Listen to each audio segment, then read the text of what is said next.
At Digital History Pioneers Foundation, we are about grassroots history on digital platforms.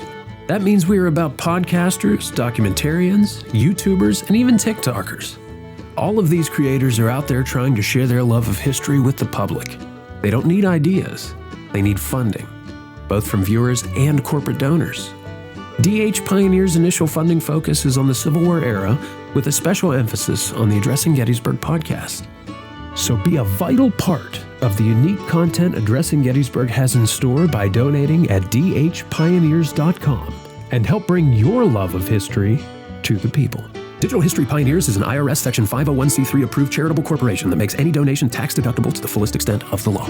Hi, this is Jake Busey, and you're listening to Addressing Gettysburg. From the Gettysburg Museum of History Studios, you're listening to Addressing Gettysburg. Hello, everybody, and welcome to this episode of Addressing Gettysburg's Ask a Gettysburg Guide. And today we are talking about Henry Jackson Hunt. You know his brother? Lewis. His other one? No. I probably do. It slips my mind. Do you know who it is, Mikey? Made ketchup. His other brother? Oh, sorry, I didn't turn you on. He shares a name with me. That's right. Michael Hunt. So we are talking about Henry Hunt, the chief of artillery for the Union Army of the Potomac, big star here at Gettysburg. And Lewis Trott is our guest today. Lewis, welcome back. Thank you. Glad to be here. And of course, we want to hear from you out there in the audience. Super chats of $10 or more get read. They rise above the din in all the comment sections, and we can certainly read them on the air. And also phone calls. 717-420-1978 is the number to call if you want to get in. I'll be looking at the queue throughout. And if I see a call, we'll take it. We're talking about a man, Henry Hunt, one man, not in action, but a man who is very important in action here at Gettysburg and other battles of the Civil War. But first, he had to be born. That's usually how a life starts, right? Yeah. You pop out. If everything's normal, yeah. Yeah. Right. And he was one of the normal ones because he survived. Yeah. And so you pop out into the world. This is fascinating. You pop out into the world, and there you are. And now it's frankly all downhill from there. It's up to you to make your way from that point forward. It absolutely is. He was born in Detroit, Michigan. 1819. But that was a frontier outpost by Wasn't then. the Detroit we know today? No. Yeah. Yeah, it was. And who was he born to? Was his father in the Army? What was he doing out there? Father was in the Army, as was his grandfather. So he comes from a long line of military men. So I guess his grandfather would have been in the Continental Army? Yep. Okay. So his dad's in the military. He's on an outpost. Like you said, it's the frontier. So living is sort of hard scrabble out there. He's not one of these people you hear about born in the Northeast to Silver Spoon and all that good stuff and go to Harvard and other Yale and big time colleges like that. But so life is tough out there, and with the toughness of that, the life expectancy is probably lower out there than it is back east, where you've got more modern facilities for the time. Mm-hmm. So his parents don't last very long after he's born. Oh. And he ends up being an orphan. And so he gets shipped off to other family that actually raises him. I can't remember the age. I think it was around 9 or 10 when all this happened. So it's not right off the bat. Okay. But he's not very old when it happens. He's still a kid, essentially. And so he gets sent off. I think it's an uncle that actually raises him. And wasn't he, because of his grandfather's service in the Army, I think, what is it, like a hereditary member of the Society of Cincinnati in Massachusetts? I think so. Yeah. Yeah. I think I read that somewhere. But it could be because of that. He's got his dad and his grandfather are both in the military, and then this uncle that's raising him probably has connections, but he's able to get into West Point, where congressmen back then had X amount of slots they could provide people to West Point. Right. But you kind of had to know somebody, or you had to be really smart if you didn't know anybody. with that, Patrick O'Rourke comes to mind. Much later, but he's an Irish immigrant. Right. There's so you have to be strike against him, but he was really, really smart. He takes these. You have to be exceptional. Pre-admission tests, and he gets in. So Hunt has family members that probably know people, plus father, grandfather, like I said, that served in the military. And so he enters West Point, going to graduate in the class of 1839. One of the most famous people that graduates, to our story, that graduates in the same class is Henry Halleck, Old Brains. So that's the class that he's in. That Hunt's in, yeah.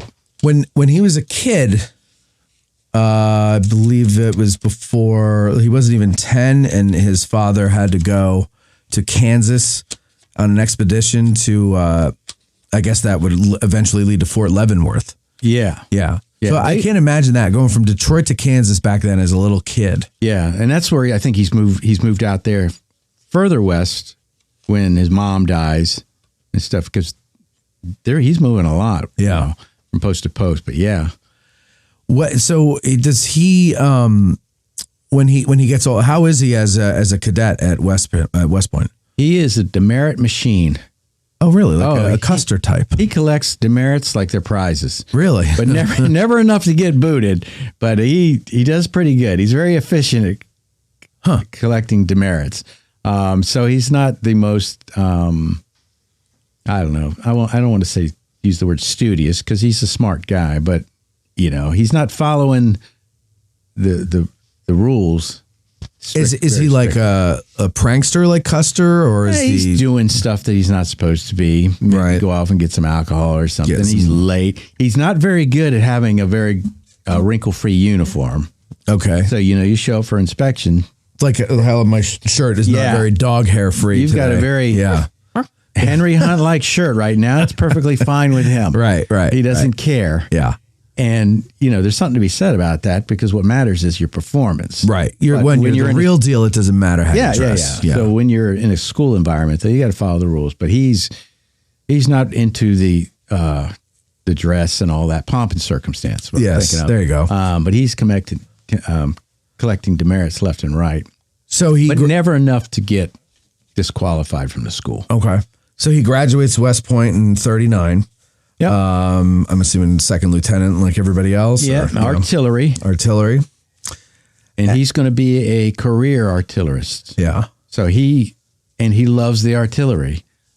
There's a lot of people, we know when you graduate back then, the top of the class becomes an engineer.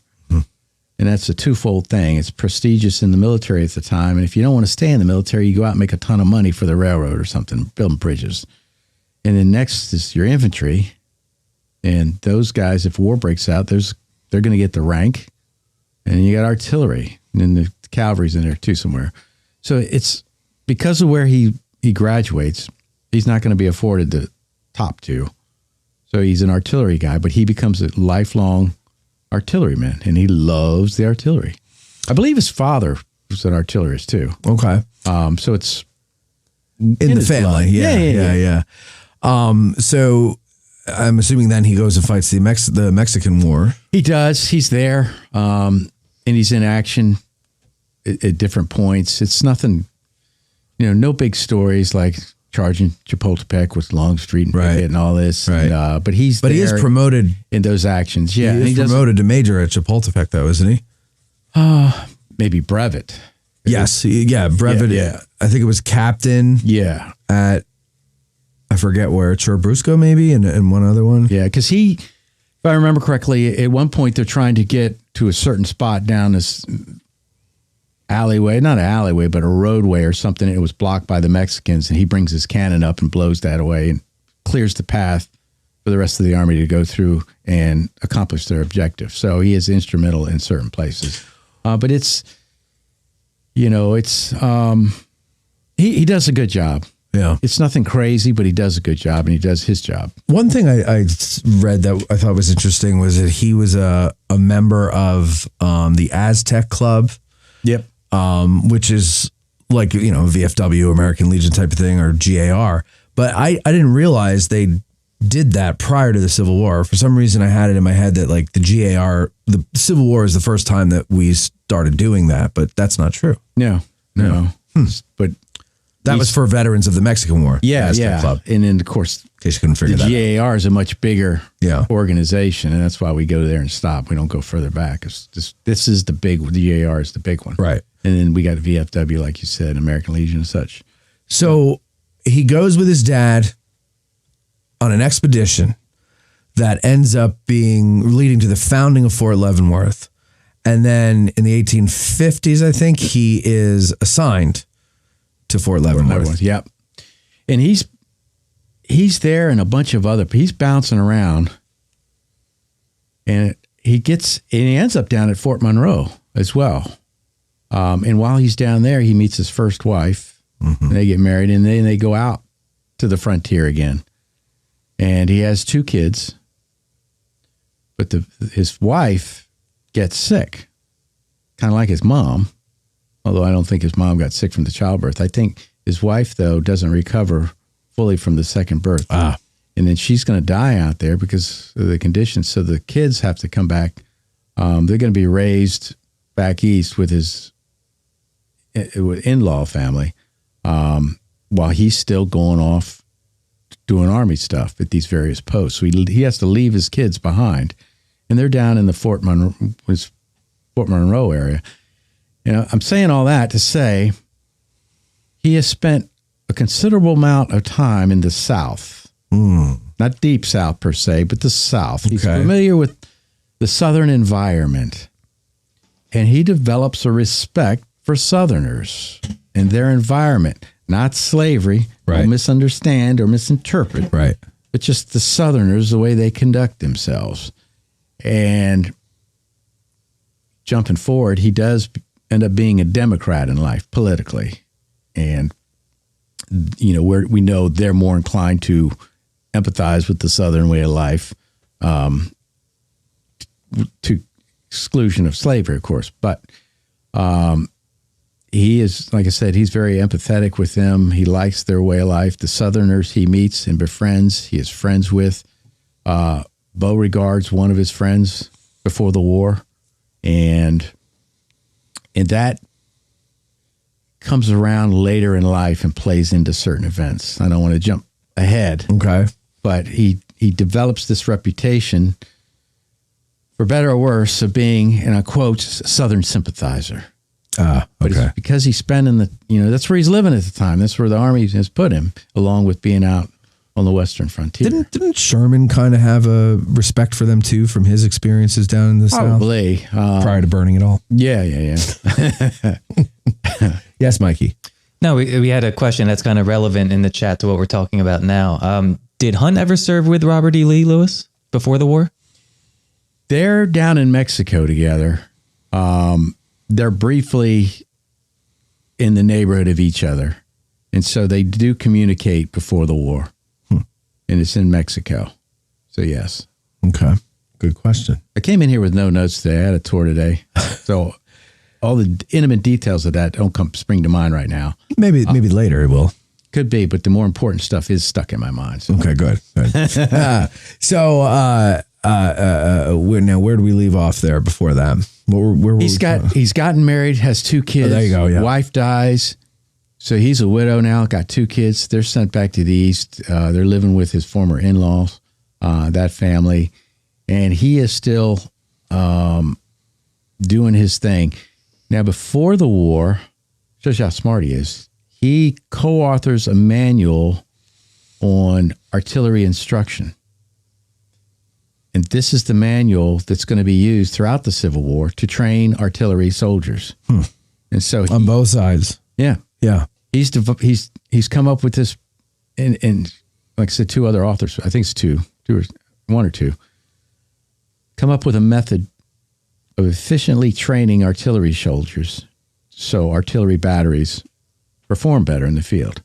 And it's used throughout the war. But to do that, you have to have a certain amount of intelligence for your branch of service, your arm. Right. And he certainly does. And it shows you the type of guy we're talking about. So when he's so his wife dies, and does he remarry soon after, or not soon after? But he does get remarried. Okay, yeah, and he has, truck full of more kids. I forget how many more kids he has, but he has more than he had with his first wife. And then, unfortunately, those 2 kids die. The first 2 he has, the girl gets sick and dies. The son goes to the Naval Academy, which I always found interesting. You got an Army guy, Civil War dude. Kid goes to the Navy. Goes in the Navy, and he's on a ship that goes to the Arctic Circle to rescue some expedition that was up there. The expeditions go up there, get locked in the ice, and somebody's got to go come get you out. Yeah. His son is going up there to rescue this expedition, and he gets stuck up there for a while. Somewhere along this expedition, there's a man overboard. His son jumps into the water to rescue whoever's overboard. They get him out. He gets out. But then he contracts pneumonia and gets sick. Sure. And eventually he's going to die from that. It doesn't happen immediately, but he dies from that, unfortunately. So he loses his son. Yeah, later on down the line, yeah. Yeah, and so how many kids total does he have that survive? I want to say off the top of my head, 3. 3. That might be, don't quote me on that, please. Okay. Don't quote me. I know the first 2 die with his first wife. So he loses all of that particular branch of his family, which is, to me, it's sad. Yeah, it is. It is sad. But I mean, it's very common back then, though, as everybody's dying. And his second wife, her maiden name is Craig, and he's good friends with their family, and he takes his brother-in-law onto his staff at one point, Lieutenant Craig. So bring us into the war. All right. War starts. Goes on for about 4 years, give or take a month, and then it ends. Thank you, ladies and gentlemen. I hope you enjoyed this That is show. Civil War Idiot's Guide. What is those books called? Idiot's Guide to the Civil Yeah, there War. you go. Yeah. That's all you need to know. No, the war starts, and Hunt was a regular Army guy, so he's coming in, still artillery. We have Bull Run, First Manassas. Hunt is there. Matter of fact, afterwards, he realizes Beauregard's there as well. So he exchanges a letter with him about it at some point. It's kind of interesting that he's still communicating with him. But it's a Union defeat later on in the fall of late summer, early fall, 1861. Union Army puts George McClellan in charge of the Army. Hunt is a George McClellan enthusiast.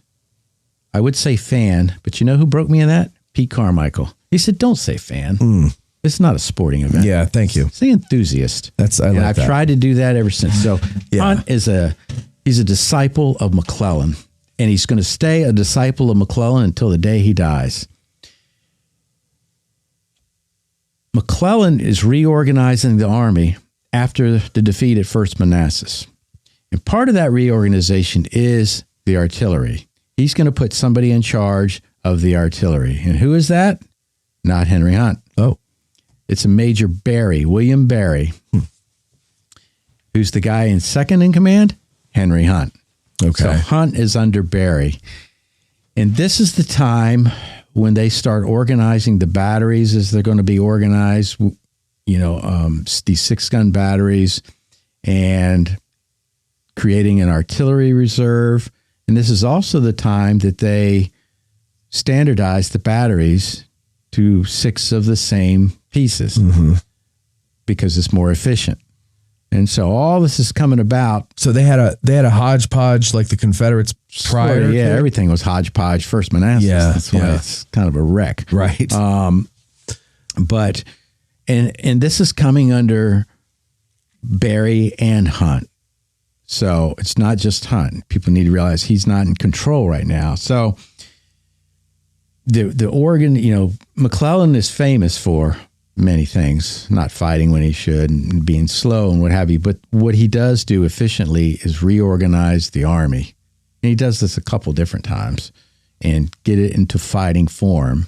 the story is he's just afraid to fight this thing, this beautiful thing that he's created. And the artillery goes along with that. So that's when they're instituting these changes. And remember, Hunt's one of the guys who wrote the book on how to train artillerists. So they're implementing all that as well.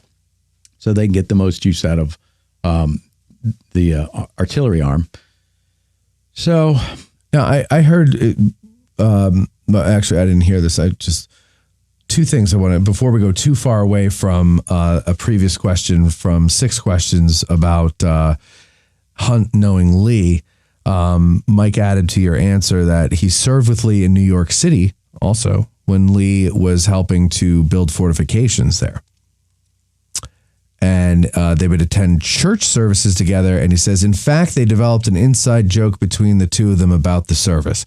But Mike doesn't tell us what the joke is. We have to figure that out. And then he has another question. He says, I heard that Hunt did not like the 10-pound Parrott rifle. Is that true? Why did he not like that particular cannon? Because they're weak. You got that band on the back. And he actually writes that he doesn't like the 3-inch rifle either.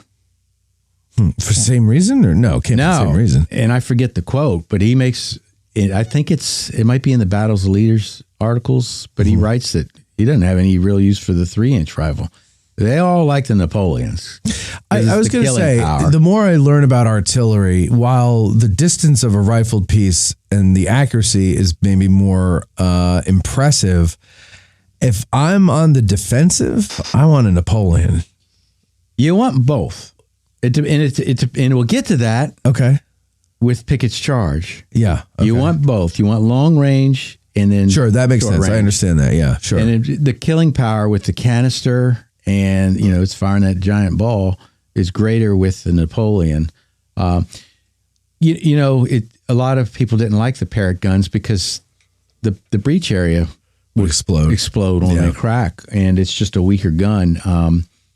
But the one quote I wrote, so it's not the firepower that's weaker; it's the gun itself that's weaker. Yeah, because of the type of iron. Yeah. And the one quote that I read was he says that he doesn't like the 3-inch rifle, and that's what he calls the 3-inch rifle. He could have meant the Parrott gun, but he basically says, I have no need for 3-inch guns. When in reality, he does. He needs long range, and he knows this, but he didn't like that particular rifle. Okay. And that kind of surprised me, too, because when the government adopts that, that's looked at, the 3-inch rifle is looked at as being a dependable artillery piece versus the Parrott. So the other thing he writes about is how these shady contractors would sell the government types of weapons, and they're very unreliable. Yeah. And yet these shady contractors are making all this money off of the government, and they're not delivering a proper product. Right. Right. That the government thinks they're getting. And so he's very critical of stuff like that. Okay. So I'm sorry. Continue the story. I sidetracked us there. That's okay. Let's see. Where are we at? We're in 1861, coming around to 1862. Nothing's really happening. That's a problem that Lincoln has. He needs stuff to happen. McClellan's going to come up with the idea to sail on down to down the Chesapeake to the peninsula and come up and attack Richmond that way. He sells Lincoln on this idea. And then when they do this, Hunt is with them and he's engaging, he's doing his part. He's still not in charge of the artillery, but he's up there and he has a place on the field where he's helping set up artillery lines and such. We know how that went. They get close to Richmond and then they start coming back down. And then we have, to me, this is the first major highlight of the Civil War with Hunt, is Malvern Hill. Yeah. McClellan's falling back down the peninsula. I think it's John Fitzporter's infantry is the last in line, bringing up the rear. John Porter? John Porter. Yeah. What did I say? John Fitzporter. I was close. I got the Porter right. Had a long day. Porter Fitzjohn. I did. I did a lot of talking this morning. That's no excuse. No excuse. He's falling back, And then McClellan directs Hunt to set up this line of defense as a rear guard. And to me, that's interesting. It's set because he's setting it up to make sure we're not attacked in the rear. You know what I mean? He's trying to get out of there. Right. Hunt's going to set up this very, serious artillery line that a fool would attack. Right. So what happens? In the rear. Exactly. A fool attacks it. Yeah. I love Robert E. Lee, but that was dumb. Yeah. But it's Hunt. McClellan tells Hunt to set that artillery line up.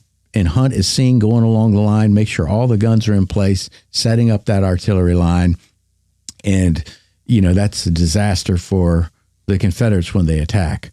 So that is really, to me, that's in the Civil War, that is really the first big notable action that Hunt sets up an artillery line that engages the Confederates with serious consequences. Yeah, and isn't it like, doesn't he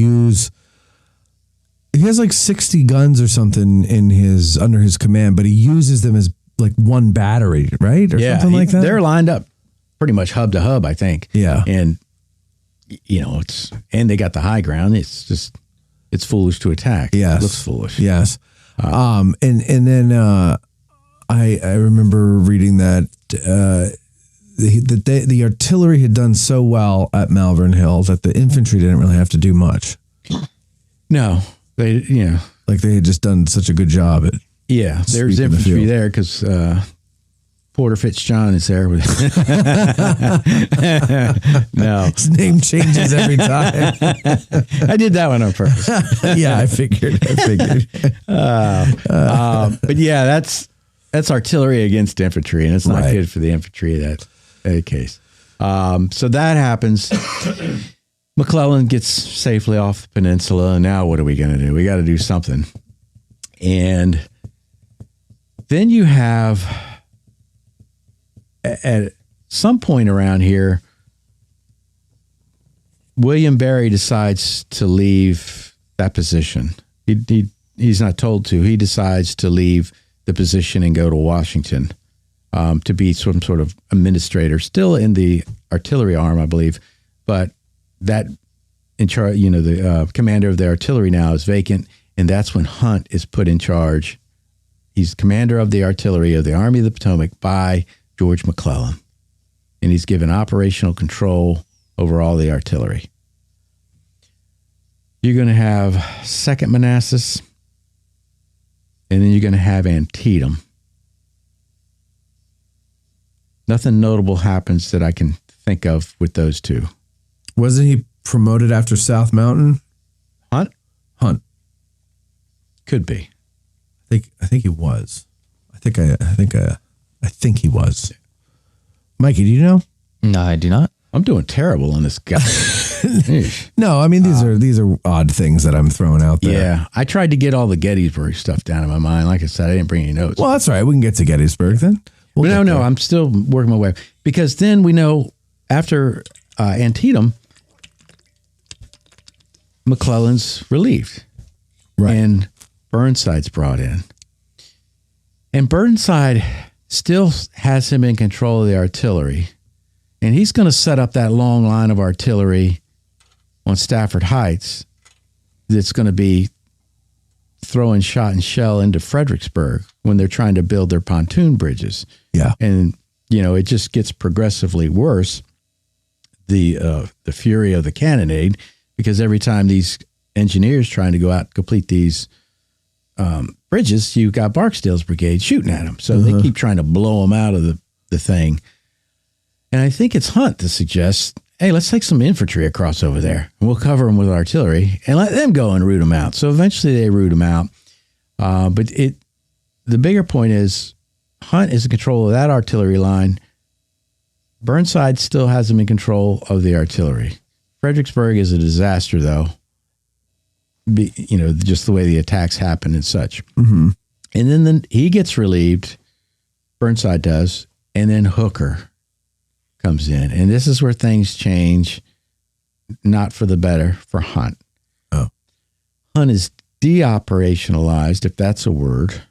And I think operationalized is, what's the use the word Doug Dowd used in his staff episode. Remember? I remember that we did one. Yeah, I listened to it and I thought it was one of the best ones I've heard because Doug is he's a very smart man. Great. And I hate to say that about Marines, but I have to give their due. Well, he's a colonel. It don't matter. So he's made My his way mentor, up. Rob Abbott's a Marine colonel too. Yeah. What are you saying? Rob's not smart? Oh, he's smarter than me. Exactly. So what are you saying? It's hard for an Army guy to say this. Oh, I got you. The hardest thing I'll say today. It is hard to admit. 2 Marines are smart. Yeah. But I think he says he operationalizes Hunt. Meade does. Okay. Hooker, he has to do that because Hooker de-operationalizes him. He takes away his power. And he makes Hunt more of a artillery advisor rather than an operator in direct command of artillery So units. he's taking him out of the placing field. batteries. Yes. And he's putting him on a desk. Yes. basically. Without a desk. But Yeah. he Yeah. becomes Hooker's advisor. Yeah. And then he'll send Hunt out during the Battle of Chancellorsville. He'll send Hunt out to do certain things with the artillery. But it's specific things, and you're still not in charge of anything, really. Does Hunt not like this? Oh, he hates it. Hates it. He wants to be in charge of he knows artillery's his game. Yeah. He's co-author of an important manual on it. So But he wants to just be in the thick of the action. and he thinks he knows what's best for the artillery. Right. branch. So he Doesn't trust anybody. especially infantry types. Mm-hmm. Nor should he. Take it from an old gun buddy.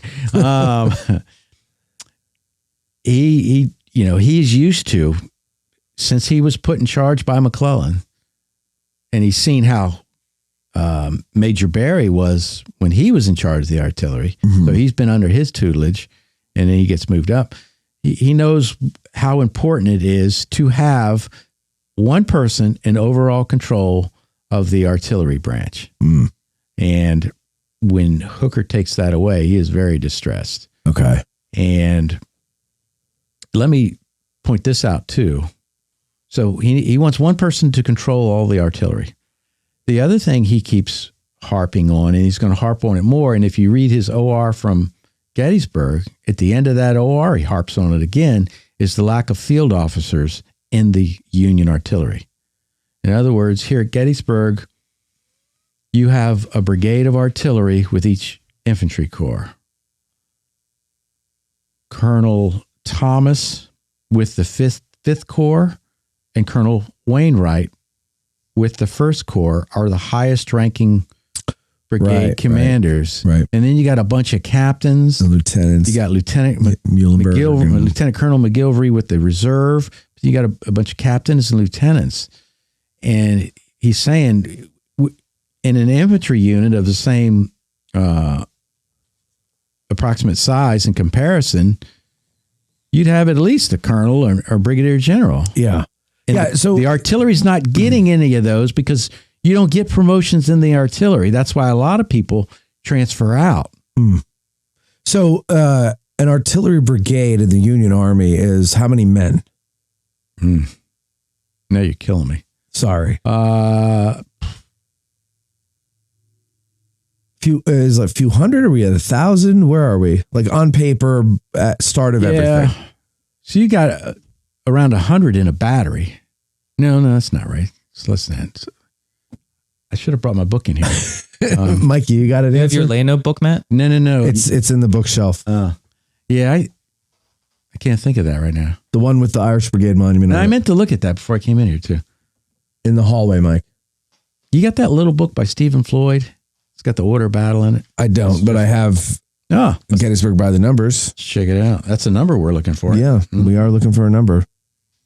I used to know the answer to this. Yeah. So I'm not asking you to stump you. Normally I would have the answer. Yeah, that's okay. Where's Mike Lentz? I know. Well, I'm waiting. I'm looking to see if Mike's got the answer yet. It might I not have. admire that guy. I've got some answers. I mean, first one I opened to was, oh my goodness, the microphone's come off. The 12th Corps Brigade had 604 men in it. Okay. Yeah, there we go. So that's about average for all of them. Yeah. All right. And that's commanded by a Major Osborne. Yeah, Thomas Osborne. Very good. This just gives the order. So Lieutenant Muhlenberg, was he in reserve artillery? Who did he belong to? He is no. He's 11th Corps. 11th. Okay. Is that right? No. No, well, no. Osborne's 11th. Right. He's 12th Corps. 12th. Yeah. That's what I thought. Okay. Yeah. This just gives names. But the point is, you've got these organizations with a bunch of lower ranking officers in charge of them. And Hunt is pushing and pushing and pushing for slots to be awarded to the artillery branch for field ranking officers because he feels that that's what is needed. And the other point he makes is it keeps highly qualified soldiers in that branch rather than transferring out to the infantry where they can get rank because soldiers want to move up. Yeah. And so the last bit of his OR regarding Gettysburg, that's what it's about. It has nothing to do with the battle. It's saying these are how many colonels we got, lieutenant colonel, captains, and lieutenants in charge of these brigades. We should have field officers. Mm-hmm. So, I mean, it makes perfect sense. I mean, as I'm looking at this, some of those artillery reserve brigades are 400, 500, 600 men commanded by a captain. Yeah. And he's not just organizing a regiment like, an infantry one would be. He's trying to organize 5 separate organizations, 5 separate batteries. Right. A lot of Right. And the big difference between an artillery brigade and a infantry brigade is all that equipment. Mm-hmm. You've got more to look after. Infantry brigade, you're looking after men. They'll clean their own rifles, just keep them fed, keep them supplied with ammunition. In the artillery, you've got horses. Without them, you're not going anywhere. Dead in the You've water. got ammunition, which a couple corps commanders sort of neglect when they get here. And you've got the field pieces themselves along with all the men. So, an artillery brigade is smaller than your average infantry brigade. But still, that's a lot of men and a lot of equipment. And basically, 4 batteries in a Union? Usually, both of them are 4 batteries, Union and Confederate, in a brigade or battalion. I don't know if both are, but the Union, yeah. Okay. Usually have 4 batteries. You've got 4 batteries, so that's basically like your regiments in a brigade and an infantry brigade, right? A battery is like a company. So it is a little. So they're not. By calling it a brigade, it's not the same as an infantry or even cavalry brigade. It's in the sense that if the batteries themselves that comprise the brigade are the size of a company, they're not the size of a company, are they? That's why I spit out 100 men per battery. For whatever reason, it came to mind. That sounds low to me, though. That's about right. Is that right? Yeah. In here, yep. Okay. So here's the difference. When I was in the Army, artillery, I was in a battery within a battalion. Yeah. We had 3 batteries in the battalion, and then you had 2 other units, service company and headquarters. That's the maintenance people, chow people, and then headquarters, the officers that are running the show. But you had 3 batteries, and then so that formed a battalion. And then you took the 3 battalions and put them together. That was our brigade. So when I first joined was self-propelled, it was a 4-gun battery. Is that right? No, it was 6-gun. Yeah, it was 6-gun. Yeah, 6-gun. So you had 3 to make up the battalion. That's 18 guns in a battalion. Okay. Later on, when I went airborne and became airborne artillery, we had an 8-gun battery. Still 3 for the battalion. So that's a 24-gun battalion with 3 battalions that was our brigade. So modern times, it's a lot more guns in the brigade. Okay. But back then, you take 4 batteries and you group them together. We're calling those a brigade. Versus when I was in modern times, you took 3 or 4 batteries, grouped them together. We called it a battalion, and then grouped 3 battalions together and called it a brigade. So there's an extra layer in there. Oh, I see. In modern times. Yeah. Back then it was more streamlined, I think. 4 batteries equal the brigade, and that's it. You have brigades.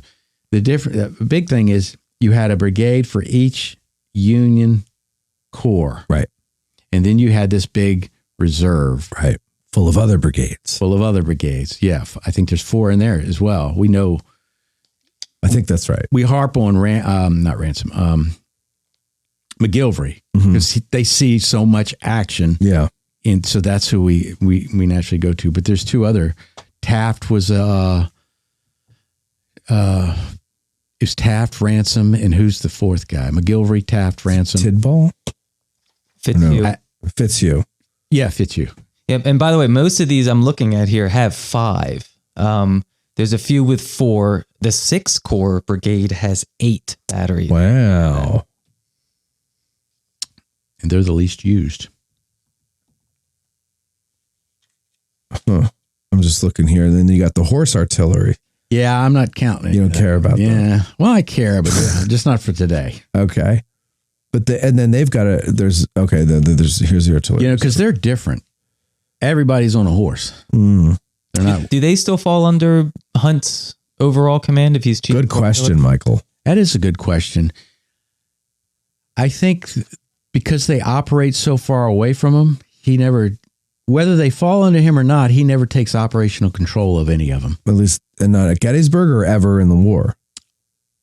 I definitely at Gettysburg. And I don't ever, when reading about what he's writing about and stuff, I never hear him writing anything about the horse artillery. Yeah, it wouldn't make much sense. No. Maybe logistically he could be involved, but as far as their riding, usually separated from the main army. Where it's almost impossible to control. Yeah.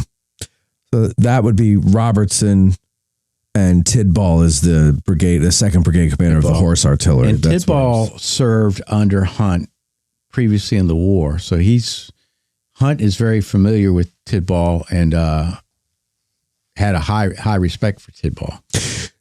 So they're traveling, just to finish that point about the difference between the two, is that the gunners are riding the horses, or riding on, not necessarily the horses. Horse artillery? Yeah. With the cavalry? Yeah. Yeah, because you got to keep up. Right. So they're riding on, are they all mounted on a horse? Yeah. Which is also part of the team, not separate horses, or are they separate horses? I think they got separate horses. Because you've got to keep up with the cavalry, and they're moving much faster than infantry. The artillery that's moving with the infantry is moving as fast as the infantry. Right. So the guys walk. Yeah. You can take a break if you want, but that puts more strain on your horses. Right.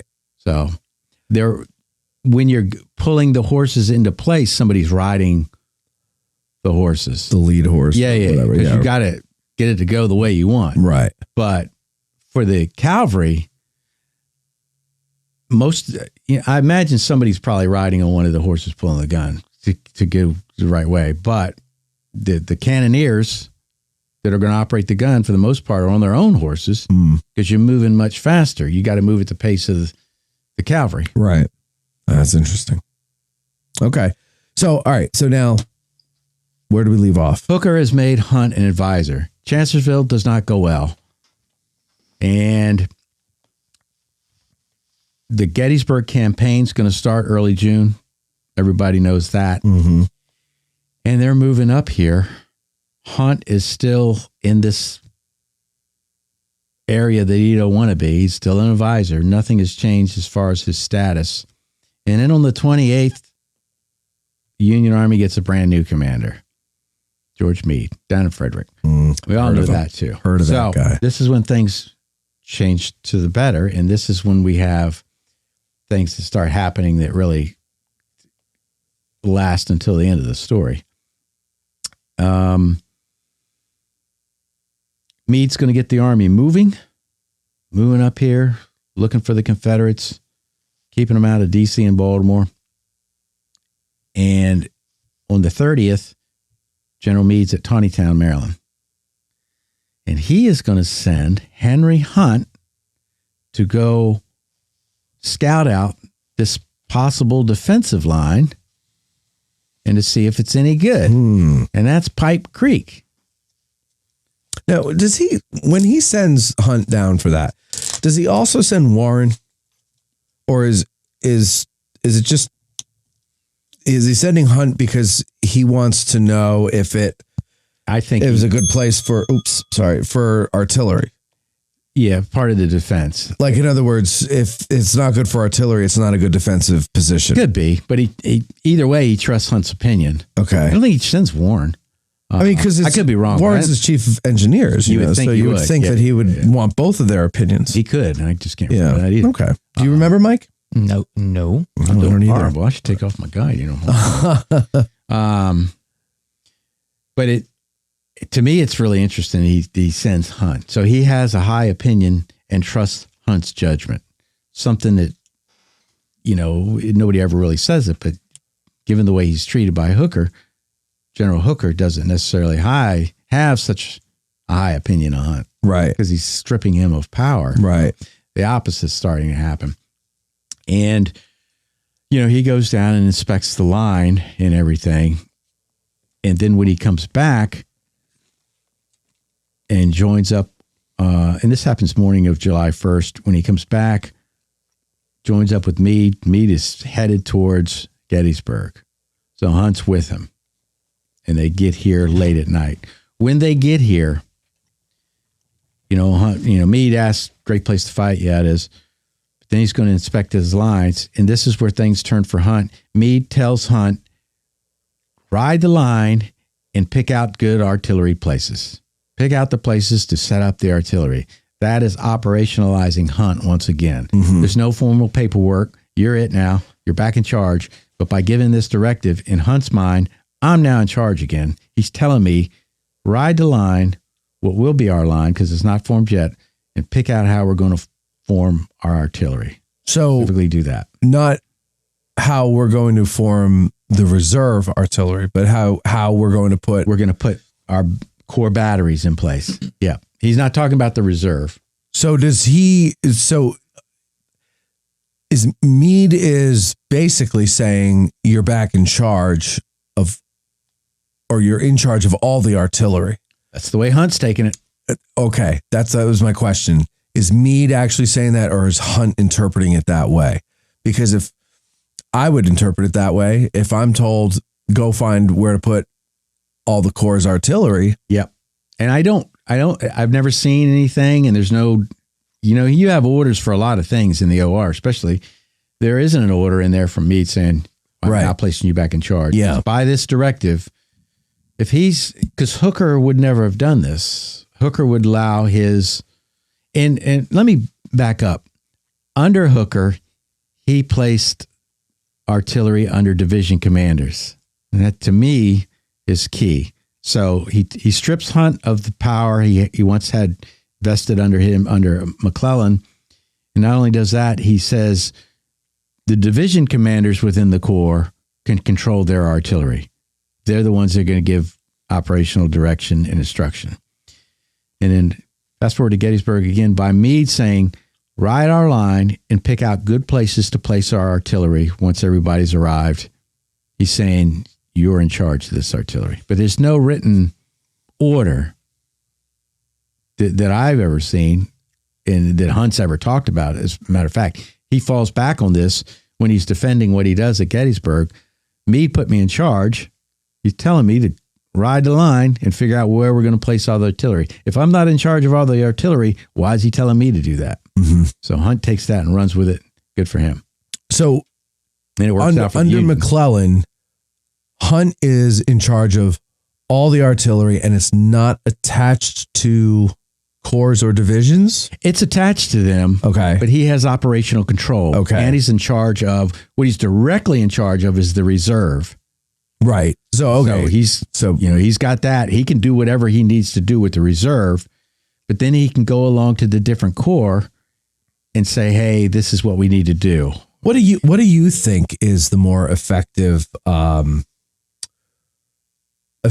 more effective way to run that for Hunt's position, the more effective utilization of Hunt in that position? I think he should be in charge because he's an artillery guy. He studied this his entire military career, and he knows what he's doing. Infantry commanders know how to maneuver. They should know how to maneuver and fight infantry. That doesn't mean that they know what to do with the artillery to get the most out of their artillery. Right.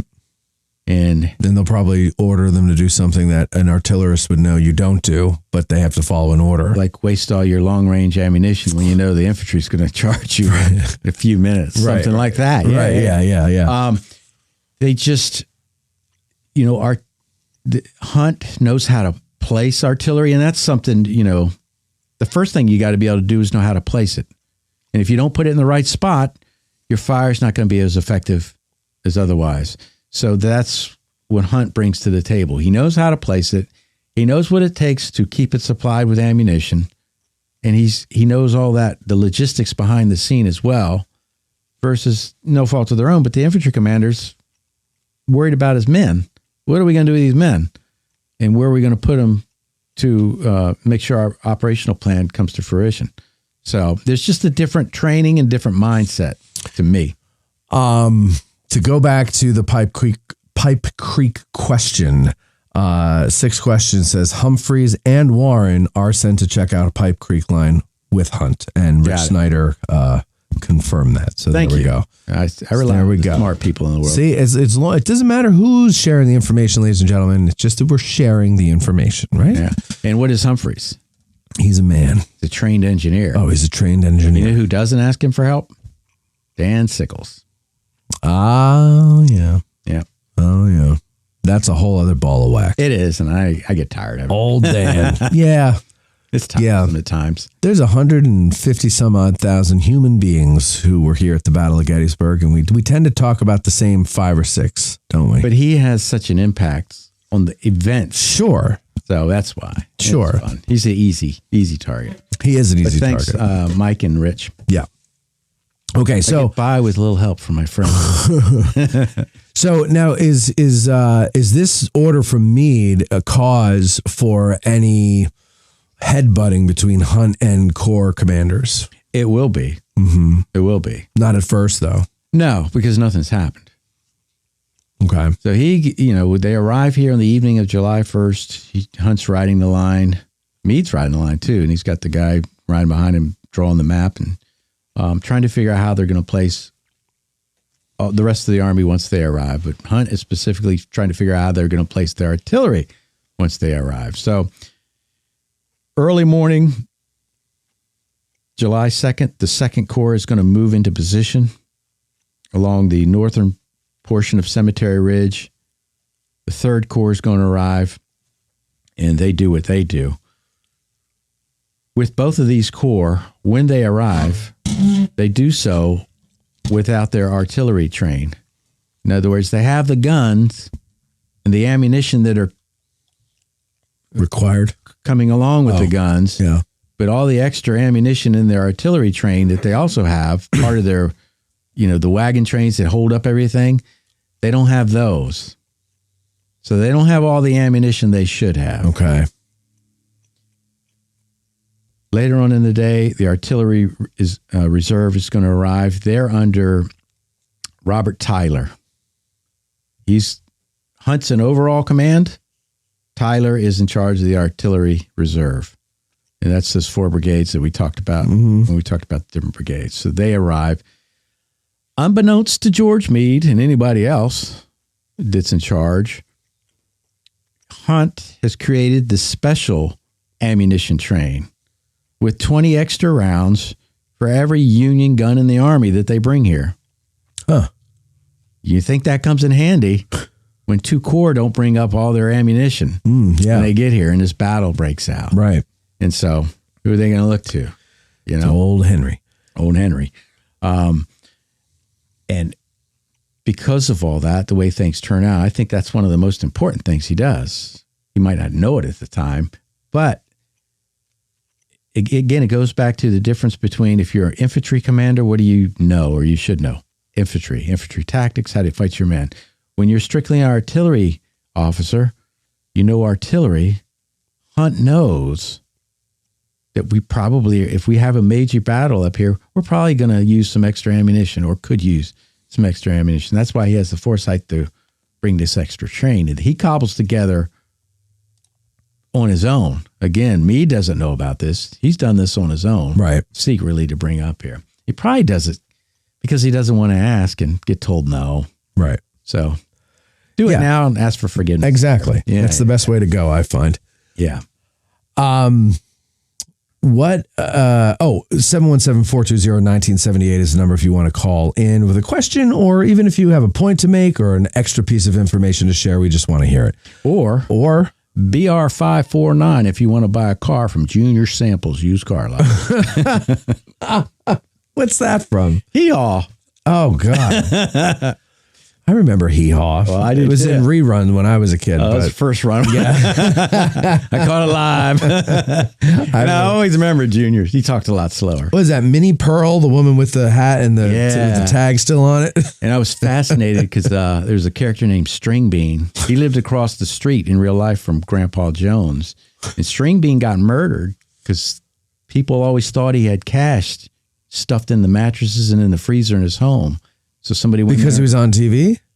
I guess, and some rumor got out, it's in some hillbilly town. And Really? they went over and murdered him. As a kid, I found that fascinating. That's not nice. String Bean got murdered. I don't know. Okay, so You never know where we're going on this Yeah, show. I know. Right. We're going to take you everywhere. So Hee Haw aside, he's giving the command. He goes and he makes all these, dispositions up. Well, one big thing, we mentioned Sickles, though. Yes. And so that is a big part of the Henry Hunt story. It is. But prior to that, isn't he down at Devil's Den? He goes and visits Sickles first. Oh, he does. Okay. Yeah. So that brings us to July 2nd. Sickles is there.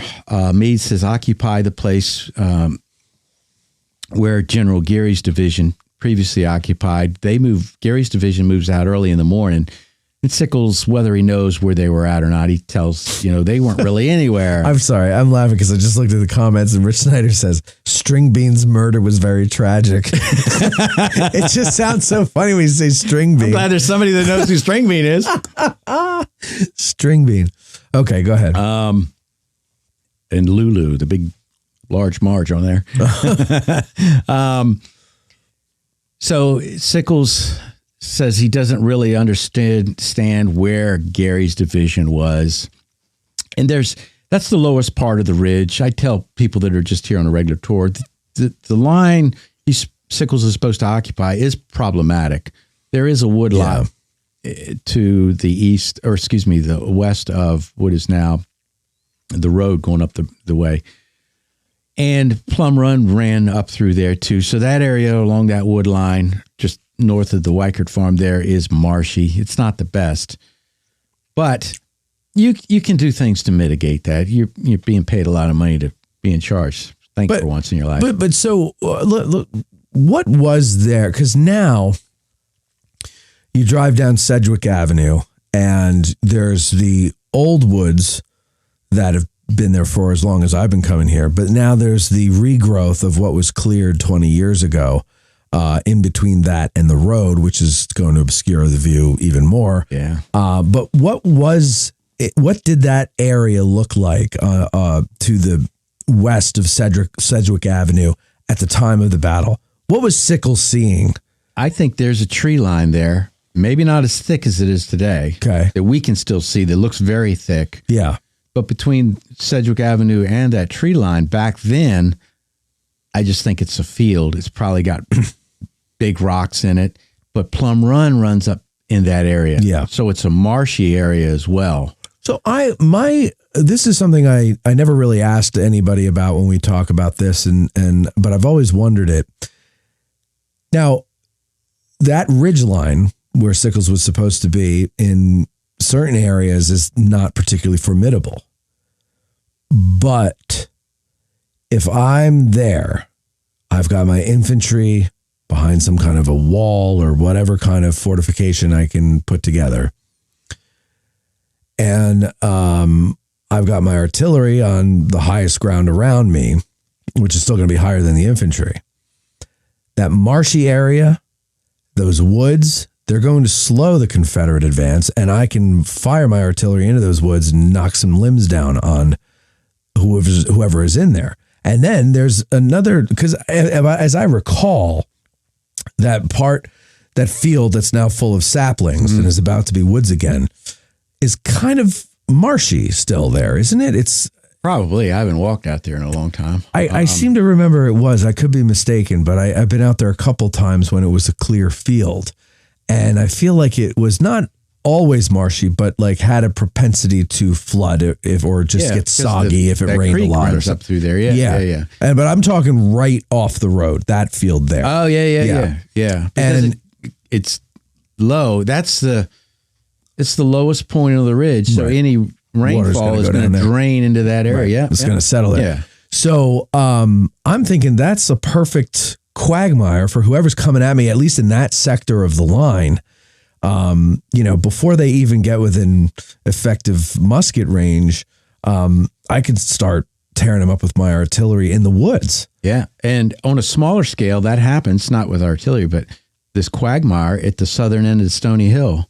They talk about that being a quagmire and soldiers getting killed and they're still standing and they're stuck in the mud. Yes. I forgot that. Yes. I talked about this when we did the anniversary show.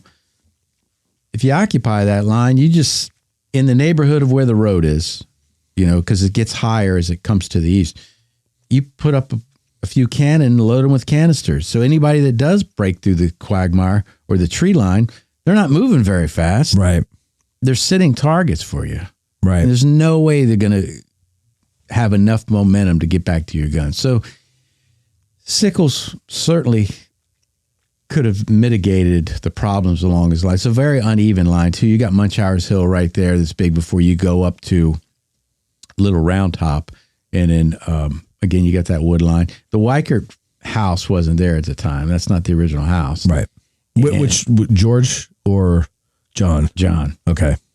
And so there's a house over there, though, and that's the house that the 6 Pennsylvania Reserves, they get the 6 Medal of Honor winners. They surround it. They call it a log house. I think that's further west of where the house sits today. Okay. But that shouldn't come into play. But the bottom line is Sickles doesn't do anything to mitigate, but he sees this high ground to the west, and it's the peach orchard. The area of the peach orchard, and at various points was out there today. And if you look from, let's say, standing north of the Hancock wounding marker, and just look out there, you can see different points along the line where you can tell the ground along the Emmitsburg Road is high.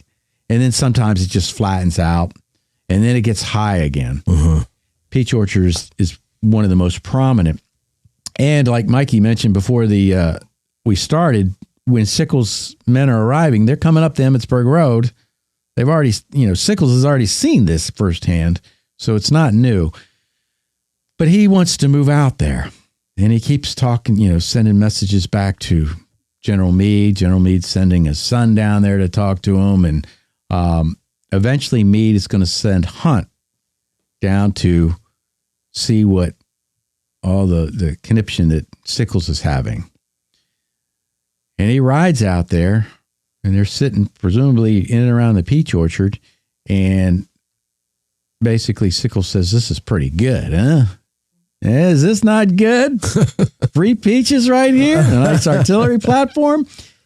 And Hunt says, "Yeah, it's got, some advantages the way it sits up high, but it can also be attacked from 2 different directions. So, it's got problems." And then Sickles says, "Well, can I move out here?" And Hunt says, "I'm not the one to tell you that." Right. And he's not. Right. He doesn't have authority to tell Sickles to do that. But Sickles is itching from somebody from Meade's headquarters to give him the go-ahead, so he has authorization to do this. But, Meade thinks it has some good portions. The way it slopes, I think, particularly the way it slopes to the south side, it comes down. And if you go down and turn into the peach orchard area, and if you're facing south and you're in that left corner and you look back up at the peach orchard, you're sitting really low there. Yeah. And I always like to do that in a car tour. I'll pause right there and say, "Look back up there. Can't see a thing." Yeah. And it's the way that ground towards the southern end of the peach orchard really slopes down. And so even though you can be attacked from two different sides because it's a salient, because of the nature of the ground, you might be able to defend it. But Hunt knows, and I think he tells this to Sickles, you don't have nearly enough men. Yeah. You don't have enough men to occupy this ground. And that's obvious when you look at the placement of the brigades and that giant gap in between that they have to fill with artillery. Yeah. Yeah. And so after he gets done this conversation, then he rides down to Devil's Den. And James Smith is down there with his New York light battery. He's placing the guns. I think he already has them placed by the time Hunt gets down there. He can't put all 6 together. So he's got 4 up on the ledge, and they're probably up where the 99th PA monument is rather than down where they are now. Because Hunt comes back when they dedicate the monument, or Hunt's battery, or Smith's battery, and he tells Smith, I would have court-martialed if you put him down here. It should be up there. And it makes sense. Yeah. But you put them down there, you got the nice road, and people can drive by and see them.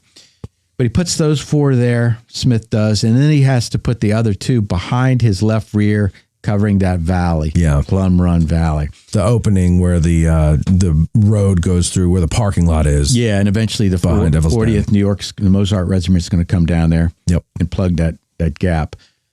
And Hunt tells Smith, you're probably going to lose your guns. And I was talking about this with a gentleman today, and I think I like to do it publicly. Thank Mike Rupert for, he couldn't do a tour, so he had the people contact me. Oh, nice. So that's how, he's very generous.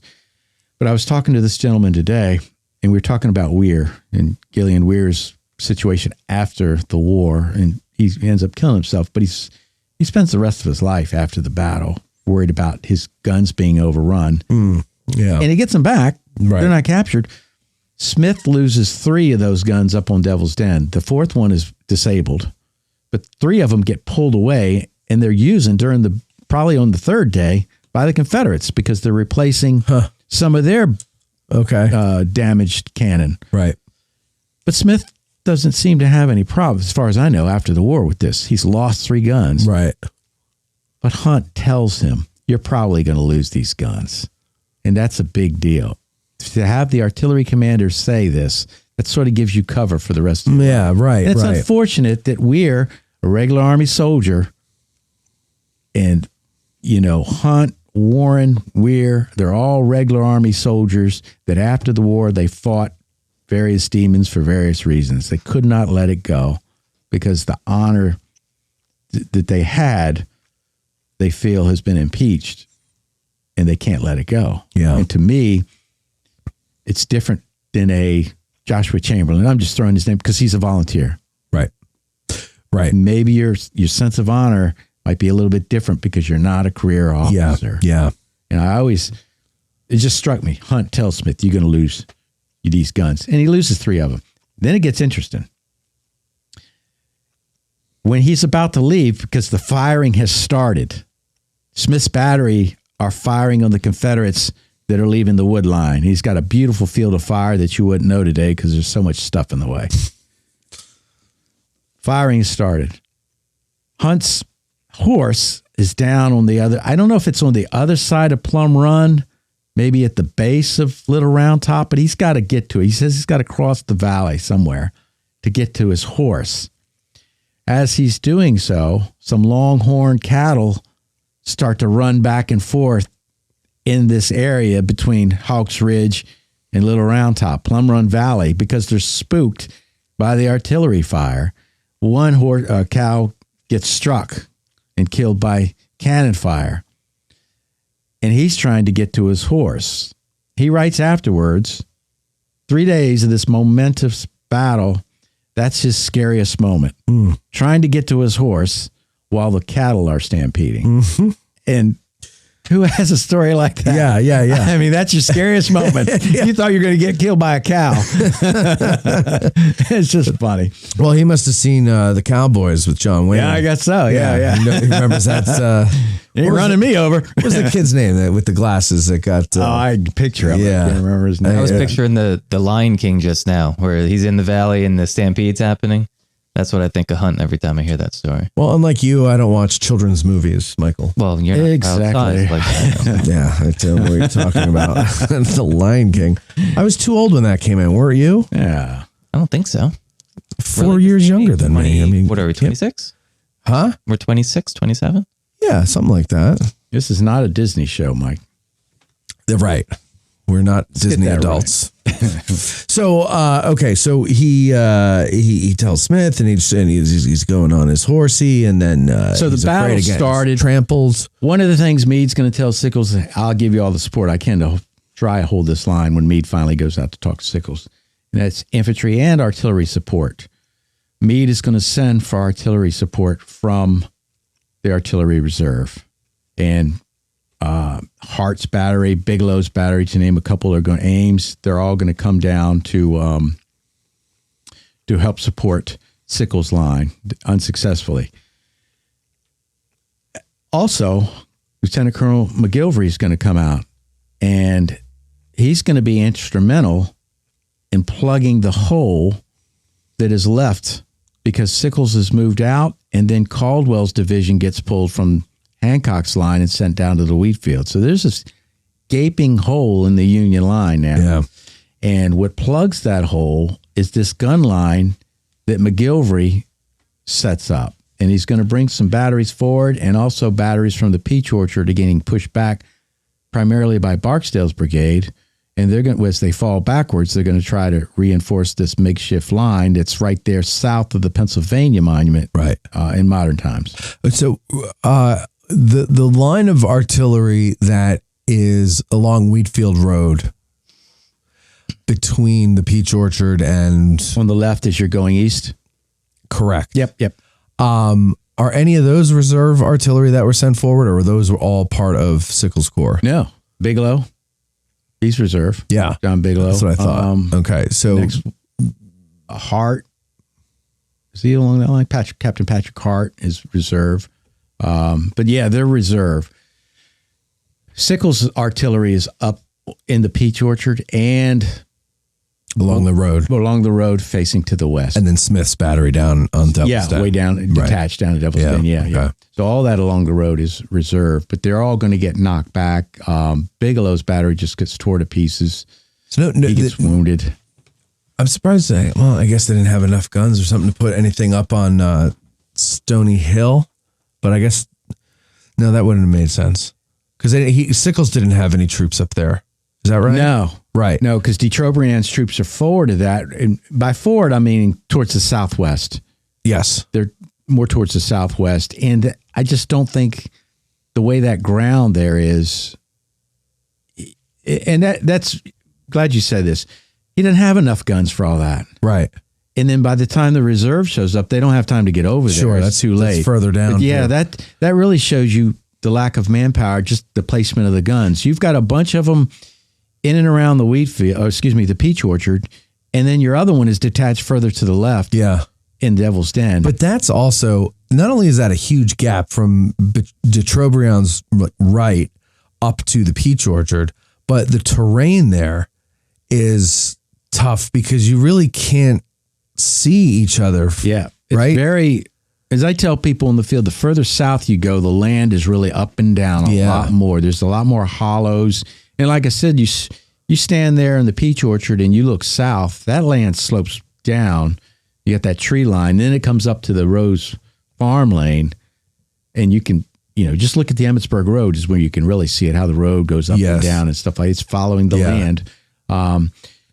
It's deceptively flat looking from a distance. Yeah. And so there's only, you don't have enough guns to occupy between Devil's Den and the Peach Orchard, but there's only so many places you could put them anyways because of the terrain and the effective fields of fire you would have. Yeah. So it's where you put them is where you see them along the Wheatfield Road. You're trying to stop them there.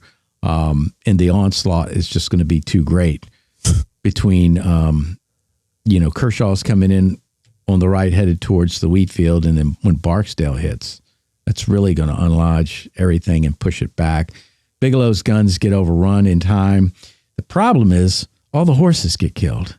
You can overrun anything, but if you need horses to get them off the field, you're not going to get them. Yeah. So the 39th New York comes down from Willard's brigade and helps get those.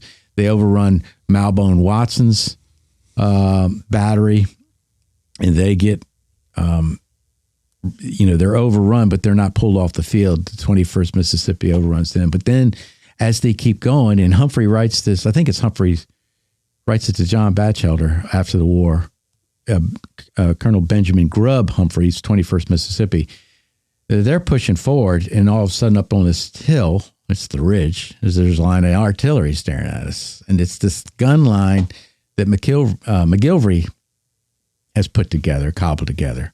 And that really plugs that hole right there. Rich Snyder says, I must confess I took my kids to see Lion King and became a fan myself. So there you go, Michael. I forgive Rich. Oh, Can you feel the love I'm in the tonight? right on this. It's You're in the right. Grumpy old guys that are in the wrong. Look, I love real Disney stuff Walt had a hand in, Pirates Daniel of the Boone Caribbean. on Sunday nights. Yeah. What was it? Frontierland with Tom Sawyer Island and Fort something or other. And that was cool stuff. Not That's a new lost stuff. fish. And What? I said not a lost fish. Was that Disney or Pixar? Oh, I don't know. Is it the same thing? Finding Nemo, Mikey. You love kids movies. What I don't was think that? it's Disney. I don't think it's I've never seen Finding Nemo. Cartoons are cartoons. Whatever. You quote it all the time. Okay. So We're going to remake it. Finding Mikey. all right. So But let me get back go ahead. to, and I just thought of this now. It's the topic of Meade giving operational control to Hunt. Another thing he does is on the morning of July 2nd, when the 12th Corps moves in, Slocum tells Meade, hey, I got a gap in our line over here connecting us with the 1st Corps, the remnants of the 1st Corps over east side of the Baltimore Pike. I need help. Mm-hmm. Meade tells Hunt to fill that gap with artillery. Mm. So he's giving him direct control. I skipped that little tidbit. It doesn't play a big part like these other things, but it is part of the notion that by giving these orders, Hunt is being operationalized again by Meade, because Meade's saying, do this with the artillery however you see fit. Just get it done. Got it. Yeah. Yeah. So back to the afternoon of day 2, McGilvery's line saves the day at that end of the line, really, because there's a big hole there. And if there ain't nothing there, they keep coming. Willard's brigade comes down there. 1st Minnesota goes forward. 19th Maine goes across. So you do eventually have infantry coming, but if they don't get there in time and that artillery is not there to slow and further devastate these brigades coming across, who knows what will happen. So, and that pretty much ends it for day 2? With Hunt, yeah, that's the big action. There's other fighting, of course, but that is the main areas that Hunt has his hand in. Later on that evening, he is, along with Robert Tyler, they are getting the artillery put back together, so to speak. They're resupplying, and Hunt is doing this from this extra ammo he's brought up. Because remember, the 2nd Corps and the 3rd Corps didn't bring all their ammo with them. Right. So Hunt is resupplying these batteries with this extra ammunition that he has. Did they not bring it because orders were to clear the roads for the infantry, or why didn't they bring their ammo? I think they're trying to move faster and they just don't bring it. Right. Okay.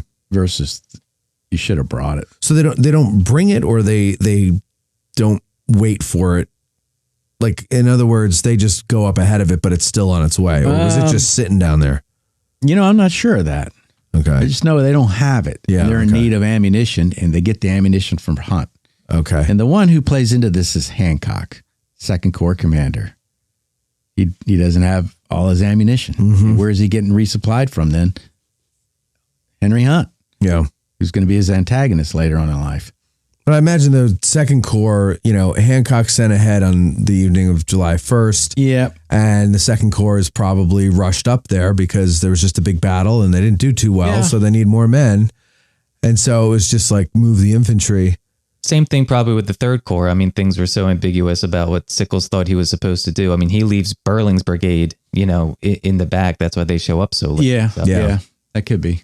But still, you've got time to bring it up later on in the day. Right. It could still get there. Right. They don't start fighting until late in the afternoon.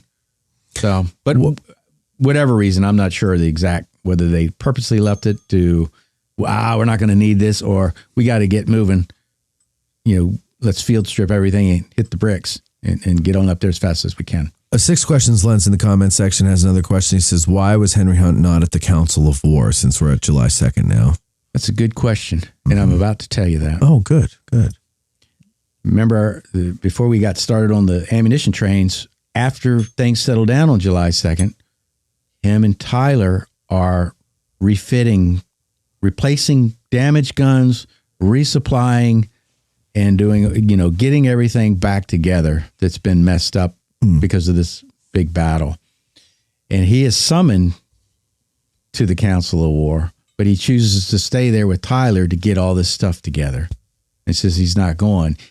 He does show up, but like Sickles, when the 3:00 Corps meeting is called, shows up when it's breaking up. So it's too late. That's when Hunt shows up. The meeting's breaking up, but he doesn't go because he thinks his presence is more important with Tyler to get all these batteries put back together, resupplied, new cannons put in to replace damaged ones, and reconstitute these batteries. Okay. So he's just busy with his job, and his job is important enough. He says, well, you'll just have to wait on me or go ahead without me. And they go ahead without him. So, all right. So then July 3rd?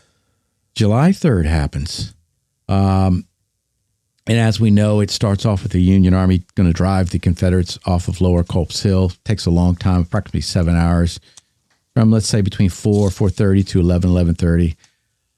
And from that, we have Pickett's charge. That's Plan B for Robert E. Lee. We've discussed that on a previous podcast on this local podcast station for all to enjoy. And so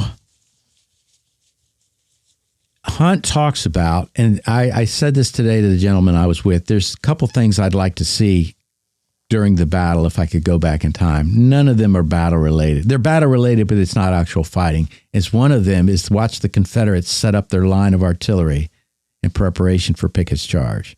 I just want to get a lawn chair and watch them set up all their guns, because so many people talk about, well, look at them. And then Alexander says, they just let us do it. Yeah. Plain sight. Right. I always wondered that too. Like, that seemed odd to me that they weren't trying to, fire at them with their artillery to pick them off. Seemed odd with Alexander too. And I think that goes back to Hunt was very cognizant of the cost of artillery rounds and the waste.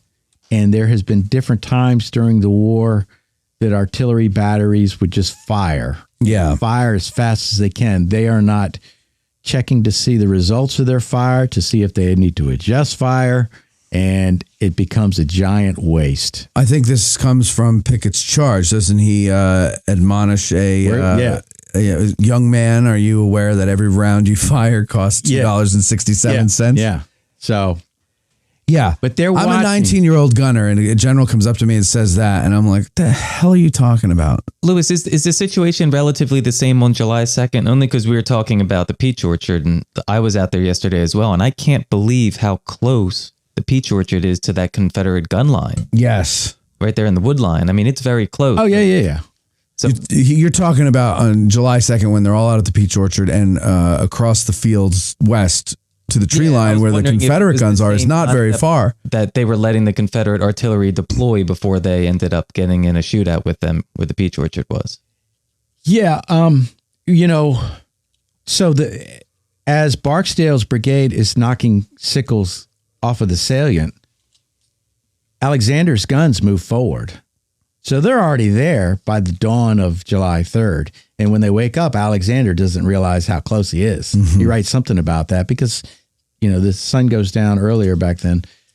It gets dark and he thinks they've broken the line, but no, there's a second line. Yeah. The main line.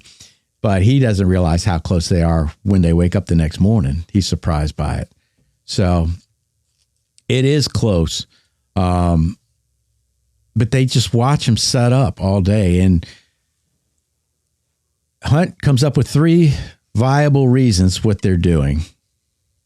They are setting up in case the Union Army decides to charge. They are setting up preparatory to their own assault, and that's what's going to happen.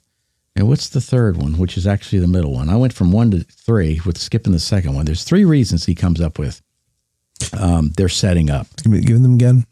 One is they're setting up thinking the Union Army might charge them. Mm-hmm. So they're setting up a defensive line. Mm-hmm.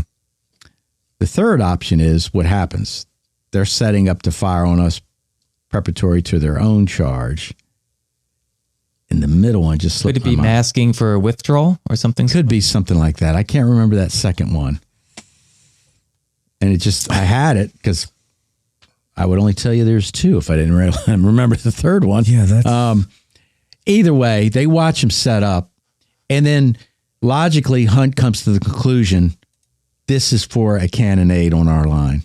They're going to attack one more time.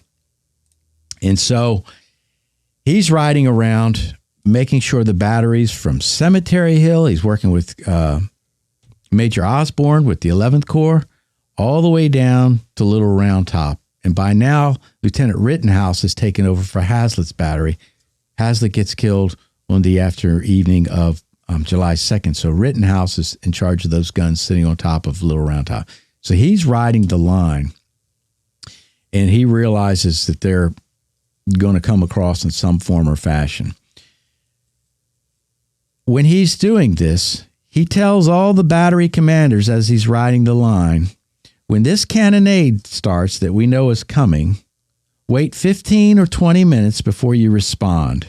And when you respond, do so very determinedly, meaning pick a target of one of these batteries that seems to be doing effective work, target that battery and that battery alone until you disable that battery, and then move on to the next one. But fire very deliberately and don't waste ammunition. And he tells them, any guns that run out of ammunition, as if in an effort, if we run out of ammunition, we're going to pull out of here. You're going to stay there, and we're going to resupply you. So evidently, Meade Hunt comes to the conclusion that some batteries just fire away to run out, and then they leave because they don't have any ammunition to replace by another battery. But it says, fire very deliberately, pick a target that's doing effective work, fire at them to disable that target alone, and then move on to another one. But wait 15 to 20 minutes before you begin to fire. And he rides from the north end, like I said, Cemetery Hill, and Osborne's in agreement. That's one thing. He has a great working relationship with all these brigade commanders of the 7th Corps. Yeah. He gets along with all of them. Some of them at Gettysburg he doesn't have to do anything with. Thomas with the 6th Corps, for one.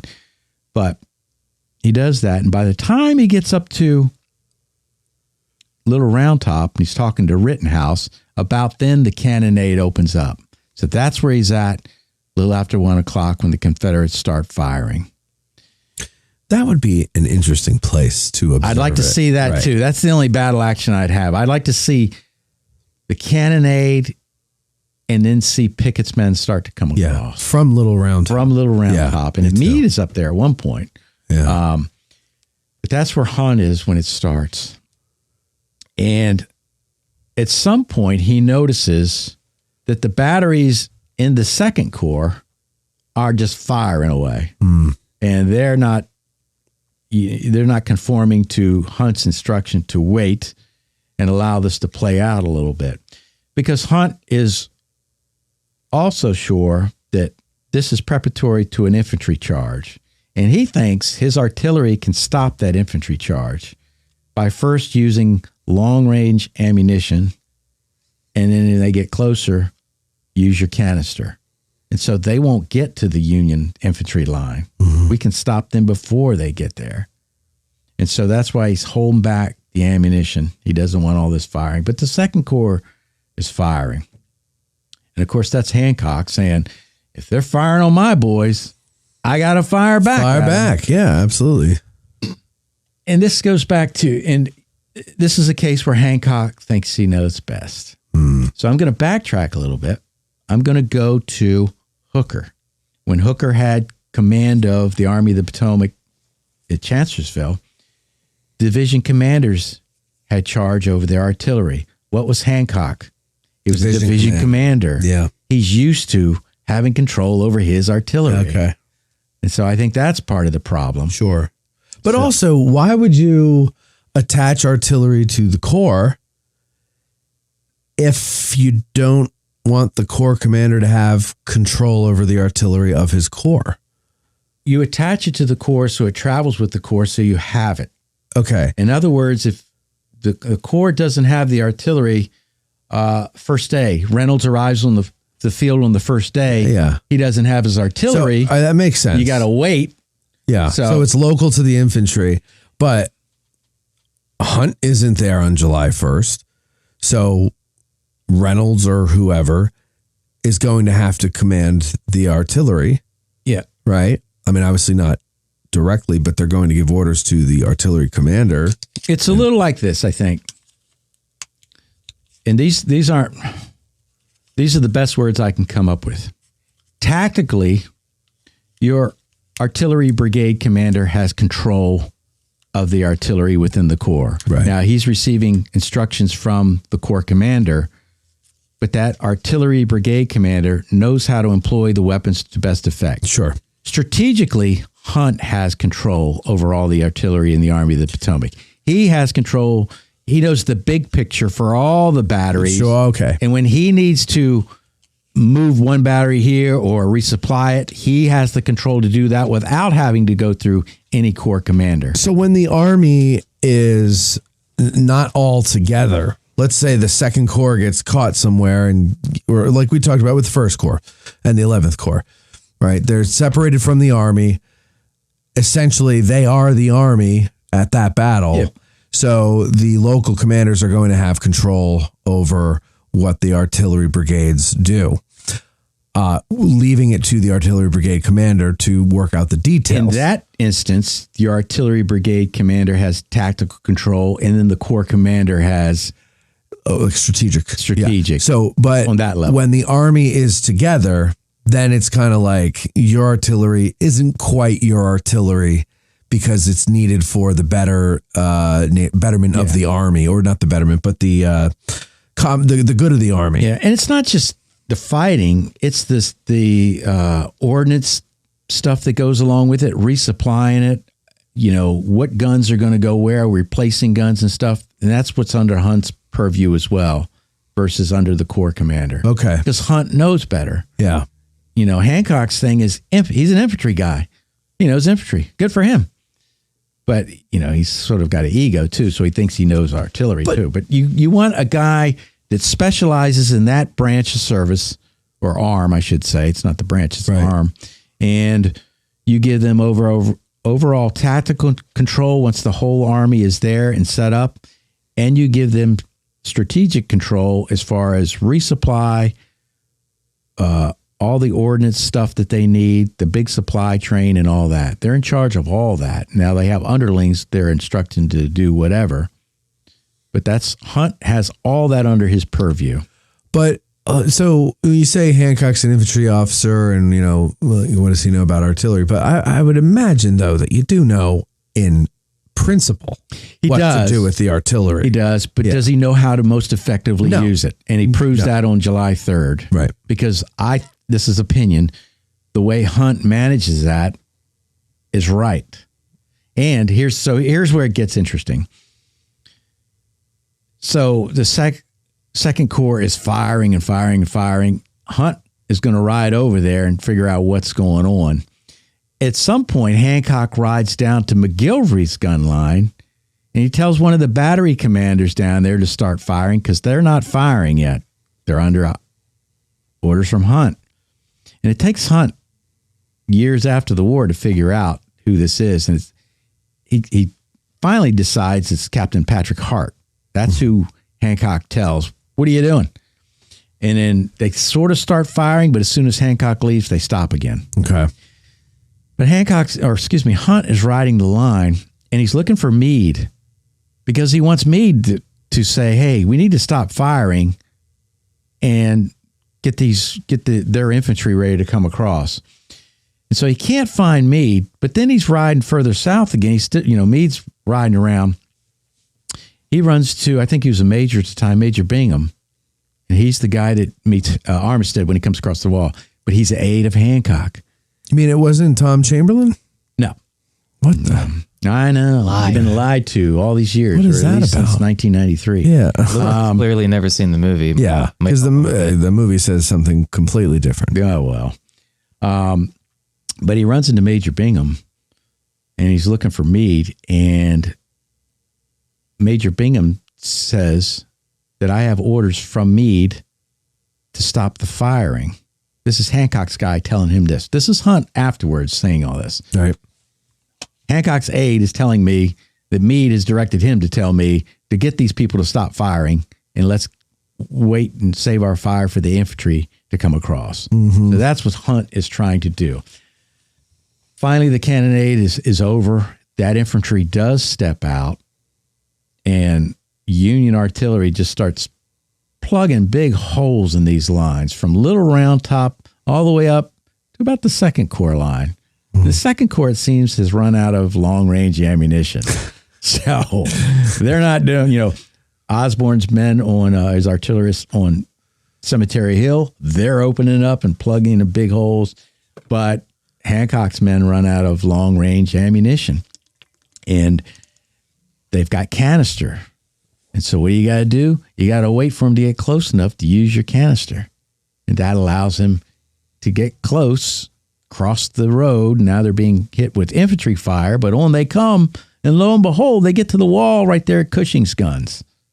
Only 2 guns there. Yeah. But they cross the wall, and they're trying to use it. There's not enough of them to do anything. But no other place. Now, where Hunt is wrong, Pickett's men are coming across, and then they turn. Right. And I'm doing this. I'm looking west. They're coming towards me, and then they turn to my right. Uh-huh. And that's by design. Right. They're closing the gap. Hunt thinks that it's McGilvery's gun line that turns them that way. Right. It's by design. But still, if they do keep coming forward with that gun line, they're just going to be tore up. Yeah. But that's what happens, and that creates a lot of angst and antagonism from now till the end of Hunt's life, unfortunately. Yeah. And I say unfortunately because, again, him, Warren, and Gillian Weir, they spend the rest of their lives fretting over this stuff. And it doesn't happen automatically with Hunt. But once it starts, it becomes this overriding where it overshadows every other thing you do.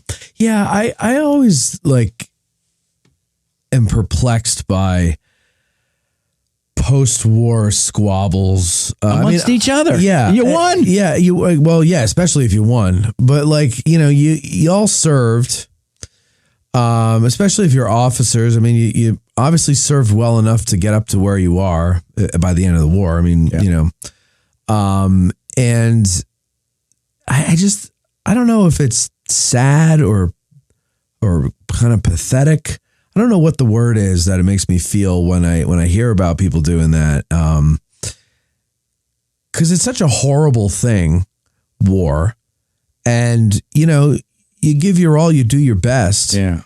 And the only person who's perfect in a battle is the person who's either never been in one and looks at it with hindsight, or the person who has been in one but has some kind of an axe to grind afterwards and is just really, just doesn't respect the service of his fellow officer or soldier or whatever it may be, I think it's really sad. It is sad. I think there's that extra part of, when you are an officer and you're commanding men and you're basically tasked with obviously a job to do, but also their lives. Any failure on your part is probably harder to get over. Knowing it might have cost men. Well, that was the other thing I was going to say is if you're an officer, there's probably a good healthy dosage of ego involved in that whole thing. Yeah. Whereas the average soldier, I think, has a little bit more respect for his fellow ranks. Yeah. So, and during this, again, it's Hunt who's resupplying the artillery and all that. But that pretty much ends the Battle of Gettysburg portion of this. All right. And then afterwards? Afterwards, we have the couple campaigns. They're clearly not as big as the Gettysburg campaign down in Virginia to close out 1863. Going into 1864, of course, General Grant comes east, takes charge of all the armies, travels with the Army of the Potomac. Meade's still in charge. But they start that campaign off in the wilderness. What's no good in the wilderness? Artillery. Mm-hmm.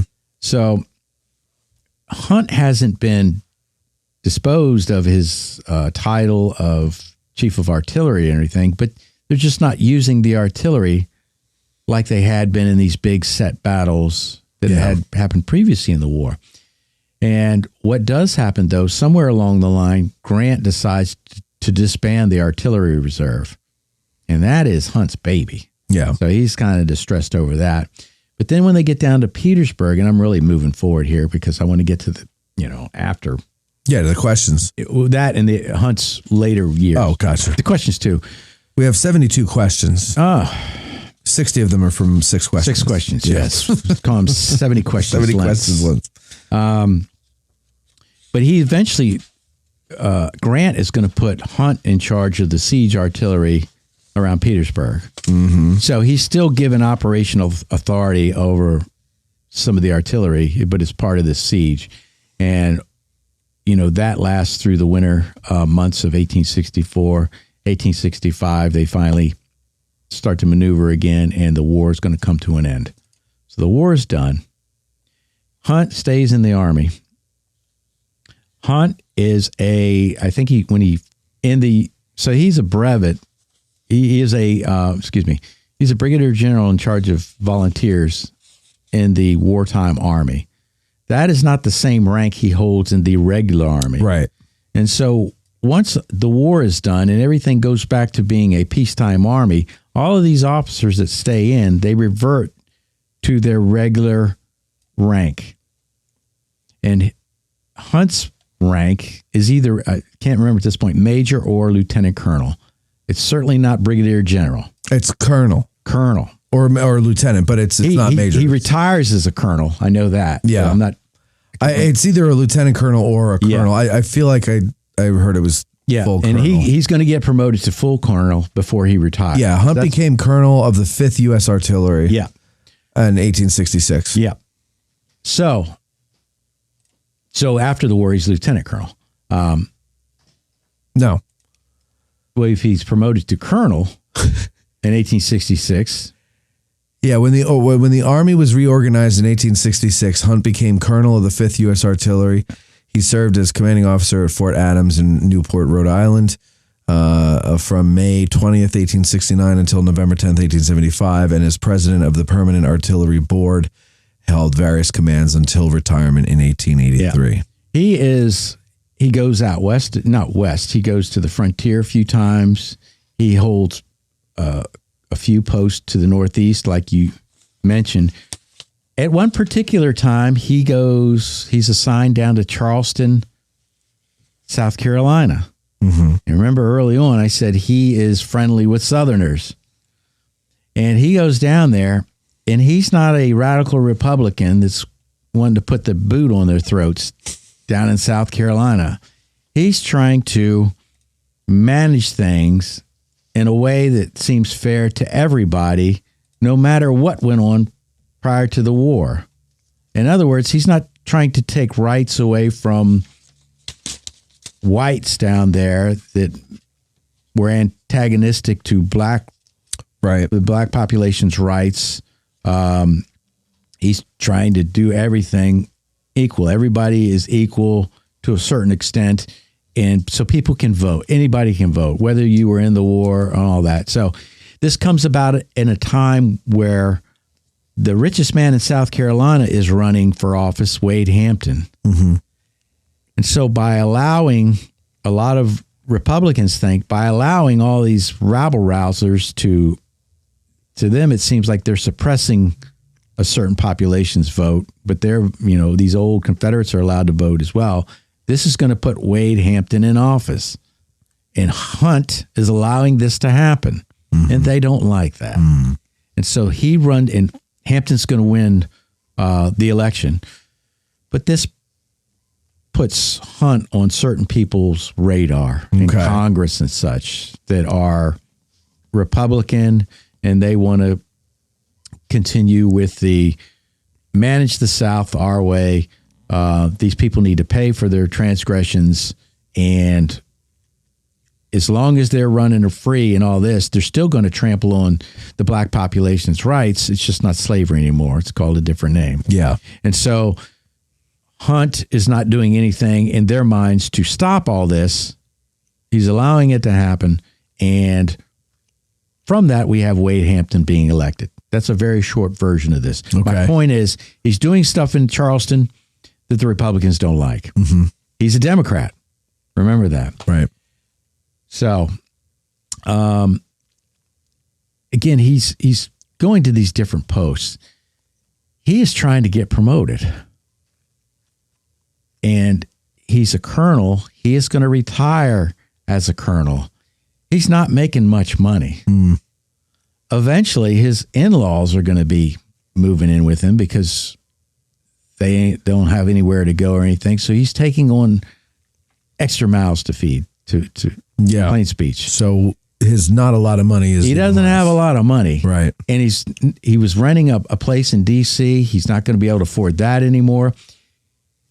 He has advocates in Congress post-retirement that are trying to put forth a bill to retroactively have him retired as a major general so he can get that pension. That's nice of them. And it happened to other generals. Heintzelman is one of them that I can recall offhand. Okay.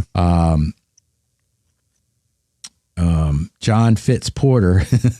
I did that on purpose. They were trying to do that from him. He's trying to get it reinstated back to the rolls because he had been court-martialed. Right. Because of what happened in 1862. Right. So he's having a rough time, but eventually that happens also. I think you've miscombined his name every possible way now. All except the first were on purpose. Well, right. I just want I know. Well, you see, I paused. I had to figure out the next way to say it. Yeah, no, I know you were doing it on purpose after the first time, but I think always fun. I think you got it. Now I can't remember what his real name is. Just call him John. Yeah. Oh, John. FJ. Yeah.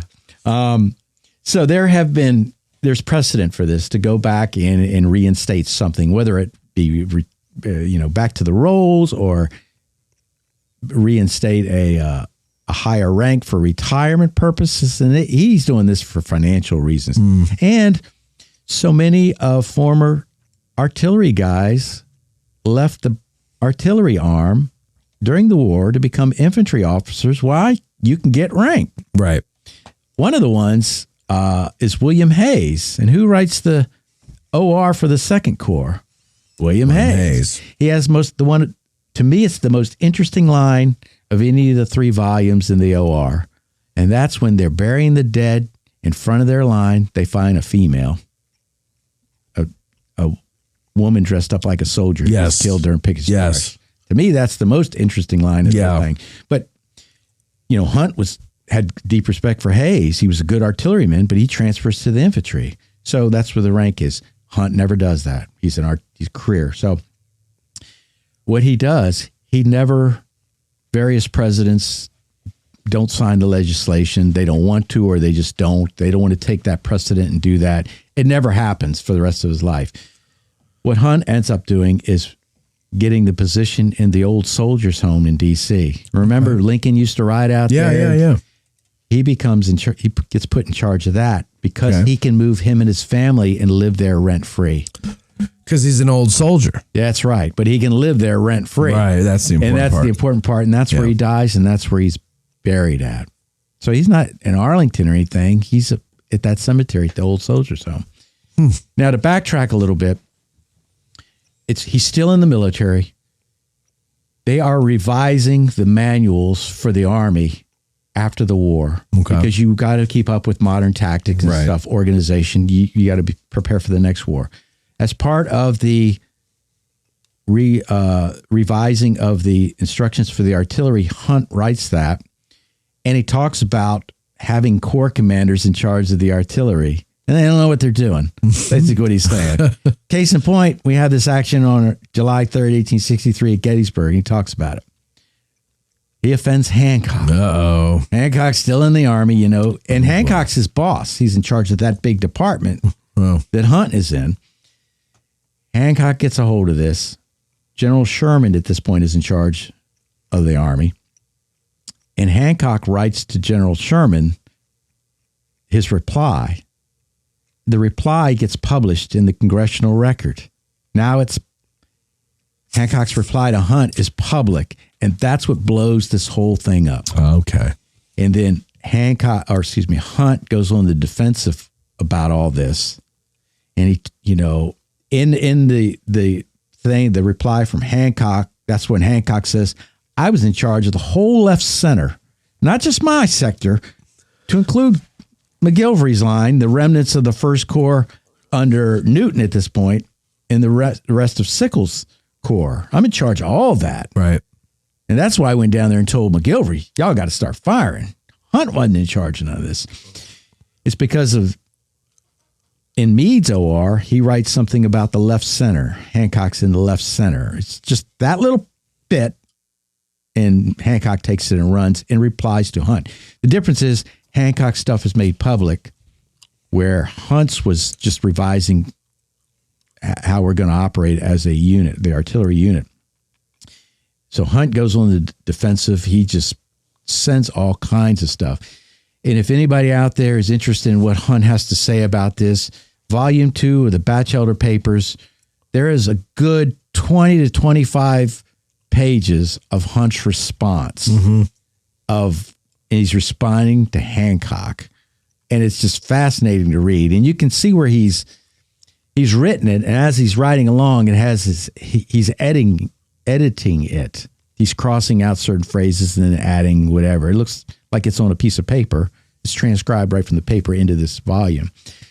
And so that is the squabble that ensues after the war. It's between these two. And it comes about because Hunt writes this, revising the artillery manual, or how we're going to operate. He uses July 3rd, 1863 as an example why we shouldn't let Corps commanders control their artillery. Hancock gets offended. He writes to General Sherman. It gets put in the Congressional Record, becomes public. Hunt is forced to respond to all that, and it blows up from there, and they squabble to the end of their lives. Hancock dies first. Hunt dies in the winter of 1889. Hancock dies in 1884, 6. Either one of those. It's before Hunt dies. I know that for a fact. So I want to say 6, but let me see. I think so too. It's a couple years after he loses the presidential run, because I've always thought, well, if he wins, he's not going to be president very long. Drum roll. 6. We are correct. It's 6. Yeah, because the election would have been in 1884. He was born in 24. Maybe that's the 4 you're thinking of. And, interesting. Born on Valentine's Day, which we knew, but died only a few days before Valentine's Day in 1886. Wow. February 14th to February 9th. God, so close, Winnie. So close. Yeah. All right. How did Hunt die? He's got medical issues and he gets old and dies. I don't think it's anything I'm looking out of the blue and crazy. Yeah, I'm looking at it doesn't say anything about his death on at least on Wikipedia, but I've read how he died, but it wasn't anything that struck me as out of the ordinary. He's just old. I know it's the wintertime. Okay, well, if we were to believe Google AI, likely from illness or old age after a long distinguished blah, blah, blah, blah, blah. Yeah, he's just an old fellow. He's been through a lot. He's been, alive since 1819. So that's a pretty good run. Not a George Sears Green run, but pretty good. Yeah. No, right. It's a good run. All right, so what we're going to do is we're going to take a break right now. We'll come back with a ton of questions from our patrons over at patreon.com/addressing Gettysburg. You could submit your questions ahead of time just like they do, and support this show that you love. You know you love it. That's why you watch it. Even when you hate watch it, you know you love it. So why don't you go ahead and help us grow and show what we're all about. Go to patreon.com/addressing Gettysburg. Lewis is a patron. I'm a patron. One of the early ones. Yes, you've been along for the ride ever since, Lewis. Ever since. Time. It has been a long time. Because I remember the first time we met out on the field. That was 2019. Yeah. That was a long time ago. Yeah. Almost a decade. Almost. Not quite. A little bit more time, and then we're at a decade. Yeah. All right, we'll be right back after these words. The Gettysburg Museum of History, located right here in the center of Gettysburg, PA. Owner and curator Eric Dorr grew up here and has spent his life collecting and preserving history through artifacts ranging from the Civil War, the Battle of Gettysburg, World War II, presidential items, pop culture, and more. His museum is free and open to visitors Wednesday through Sunday, 11 to 5 p.m., where you can stop by and immerse yourself in some of the most amazing artifacts that you would never believe exist in the middle of Gettysburg. If you're a fan of Band of Brothers and Everything Easy Company, you'll love his exhibit featuring the Dick Winters collection and artifacts from D-Day. You can even own your own piece of history by buying one of the many relics they have for sale in the museum and on the website gettysburgmuseumofhistory.com. The Gettysburg Museum of History is a non-profit 501c3 organization with a foundation that allows all purchases and donations to keep the museum operating and open free of charge. They have been featured on the History Channel, the Travel Channel, the Smithsonian Channel, and the Science Channel. Now you can check them out on American Artifact, the series on the YouTube channel, The History Underground. So that's the Gettysburg Museum of History at 219 Baltimore Street or the gettysburgmuseumofhistory.com.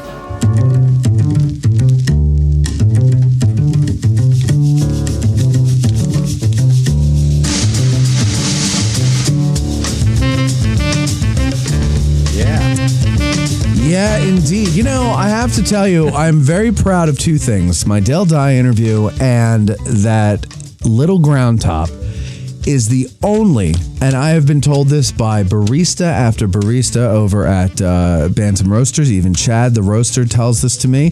This is the only coffee at Bantam Roasters that consistently sells out, Lewis.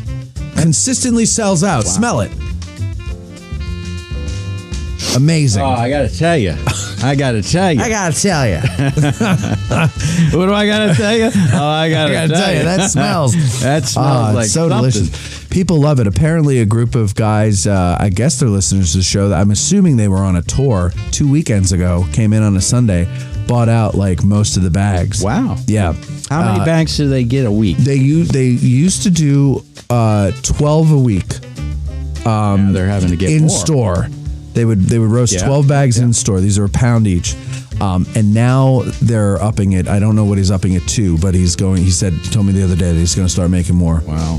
And win-win. I'm going to make the argument. He's got shelves there that have like free magazines on them. And I go, this is wasted retail space right here. This should be the Little Ground Top. 3 shelves, bookcase, right? Put them there. Everybody they see them when they walk in. I'm telling you. It is a big seller. And you know why it's a big seller? Because it's delicious. That's why. It's delicious. I'm not a big coffee guy, to be honest with you, but I do enjoy myself. I'll drink this black. And I'm not a big coffee guy, but this is that good. I will drink it black. Do you drink it in the morning or the evening? I drink it in the morning. Oh. Yeah. I was wondering if you got this big, thick, beautiful looking steak and you seared it and cook it to perfection with this sauce that goes on. Oh, it's so good when you're really hungry. Man, so hungry. You know what I should do? And afterwards, you have yourself a nice cup of Little Ground. You know what might be amazing? Coffee encrusted Little Ground Top steak. You have the steak. Yes. You eat that. Yes. You let your stomach settle. Yes. And then you get something like a peach cobbler with a little dollop of vanilla ice cream with a Cool cup Whip. of Little Ground Top. Oh, man. This is Mikey's loving this in the background. Oh, my goodness. We're all hungry, folks. That's the joke. Anyway, Little Ground Top, you can get it online, and that's what I suggest you do. Don't waste a trip into town thinking you're going to be able to pick it up. What's today? Today is Monday, right? They sold out of Little Ground Top by Sunday morning this weekend. Wow. They put it out on the shelves either Friday night or Saturday morning. So it doesn't last very long. So if you're coming to town on the weekend and you think, I'll just go pick up a bag of Little Ground Top before we leave. No, don't do that. Go to addressinggettysburg.com/cafe. And when you order it online, there's a little box there you can click for a subscription, and you save money by doing that as well. So You don't can have get to worry about it anymore. That's right. You can get it once a Shows up. week. You can get it twice a month, once a month. There's all different options there for you. So that's dressinggettysburg.com/cafe, or give it a try. Stop in at Bantam Roasters at 82 Steinway Avenue, across from the Dobbin House. Do you like coffee, Lewis? Sometimes. Does Ashley like coffee? She does, but it doesn't always agree with her. If Well- she drinks a couple cups in the morning, she's up all night. Even that long. Well, this is for you guys. Well, thank you. You're going to have to get it ground because it's whole bean. Yeah. But you get it ground according to whatever Oh, your that's very coffee kind maker of is. you. You're very I welcome. appreciate that. I appreciate you and your support and doing the show on your Thank Labor Day you. weekend. I'm going to try that, even though I'm not a big coffee drinker. Yeah, I'm gonna let give it you a try. know. I think, Give it a yeah. try. You might like it. I told you, I'm not a coffee guy, but I am now because You of know that. why I don't like coffee that much? Because I was in the Army. I had staff duty one night. I tried to make a cup, and I ruined it, and it made me sick. Yeah, Because I didn't know what I was doing. I you was didn't know using what a you were doing. paper Well, towel and you didn't have filter. little ground top. Imagine, Definitely not. Imagine how easily we would have won all of our wars if we had little ground top in our soldiers' veins. We'd still be kicking the Russians' butt. Probably. Yeah. Probably. All right. So that's one more time, 82 Steinway Avenue, Bantam Roasters, or dressinggettysburg.com/cafe.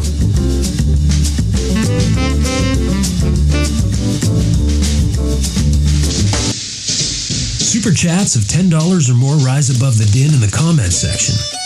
Now that that's out of the way, let's ask a Gettysburg guide. Here's Matt and the gang. All right, so we're back. It's time to ask a Gettysburg guide. Lewis Trott is our Gettysburg guide, and we have questions from our patrons, the greatest people on earth, ladies and gentlemen. I don't know if you knew that. I became aware of it. Yeah, that's science right there. Yeah. Our patrons are the greatest people on earth. And you happen to be one of them. So we got one of them in the room with us today. I'm a proud supporter. We're going to start off with Ron Moore. We have a lot of questions on Henry Hunt. And so if I omit your question, it's probably because it was covered at some time earlier before. And in the interest of time, I'm going to omit it. So forgive me if I do. I haven't looked at them yet. God knows I do not prepare. Ron Moore says, I know Hunt told Sickles he couldn't move forward on his line. On his authority. Do we have any record of what Hunt actually thought of Sickles' advance out to the peach orchard? Again, Good question. Yeah. There were problems with the line. He would suffer from fire from two different directions. He thought part of the ground would actually mitigate some of that because of the steepness again going south. But the bottom line is he realized Sickles didn't have enough men to occupy that and hold it effectively. So that's the biggest problem he has. There's not enough. He knows Sickles doesn't have enough men, and it's proven after it all happens. Mitchell Randall has two good ones here. How should modern visitors to Gettysburg understand Hunt's contributions to the Union victory? Is the first one. Know what the artillery did, and how they were supplied is a big thing. When guns get disabled, there's backups that Hunt make sure are used as replacements. They have enough ammo. And like I mentioned earlier, one of the biggest decisions that Hunt makes is to create this mystery or unknown. I shouldn't say mystery, but Meade doesn't know about this ammo train. 20 extra rounds per gun. That's a lot of ammunition. Yeah. And they're going to need it. So by looking at the field, he has his cannon marker on the Taneytown Road. It's sort of back off the road. You can't really park and see it. You have to walk over there. Flat out can't park and see it. No, you have to park across the street and walk over. So that's really the only thing. And there's a Hunt Avenue. I neglected to say that after the war, John Bigelow, the 9th Massachusetts Battery, part of the reserve, he has this sort of campaign to change the Trossel Lane, which was named United States Avenue, to Hunt Avenue. And I agree with him. But it fails. But he got an avenue. He got an avenue, but how many people use it? I use it every day when I cut through. Yeah, and I'll use it on a longer tour when we go over to Culp's Hill. That's how I get back. But the average visitor is not going to use it. But he does have his avenue. There's no monument to him. Maybe there should have been. But when you see the guns, know that Henry Hunt is in charge of all that Union guns. And you go down there to where McGilvery's gun line is south of the Pennsylvania Monument. Know that a big part of that, the reason they're there and they're effective as they are, is Henry Hunt. And I say that not only by how he manages them here, But the training programs that he sets up before this long before this battle, his method of training cannoneers in the art of servicing a howitzer or a gun is that brings to fruition in these later battles where the Union artillery is so much more effective than Confederate artillery at certain points. And his second question is, what can Henry Hunt's leadership style teach us about military command under pressure? Don't lose your head. He doesn't. He's got, based on past experience, he realizes this big cannon line the Confederates set up most likely is going to entail this cannonade followed by a infantry charge. So use your experience to determine what's going to happen next at times and then go from there. He calmly goes and tells everybody, hold your fire about 15 to 20 minutes. We know what's coming. We can stop this and they won't get close to our line. Just stay cool under pressure, follow your directives, and fall back on your experience and training. And he does that because he is a career artillery fellow.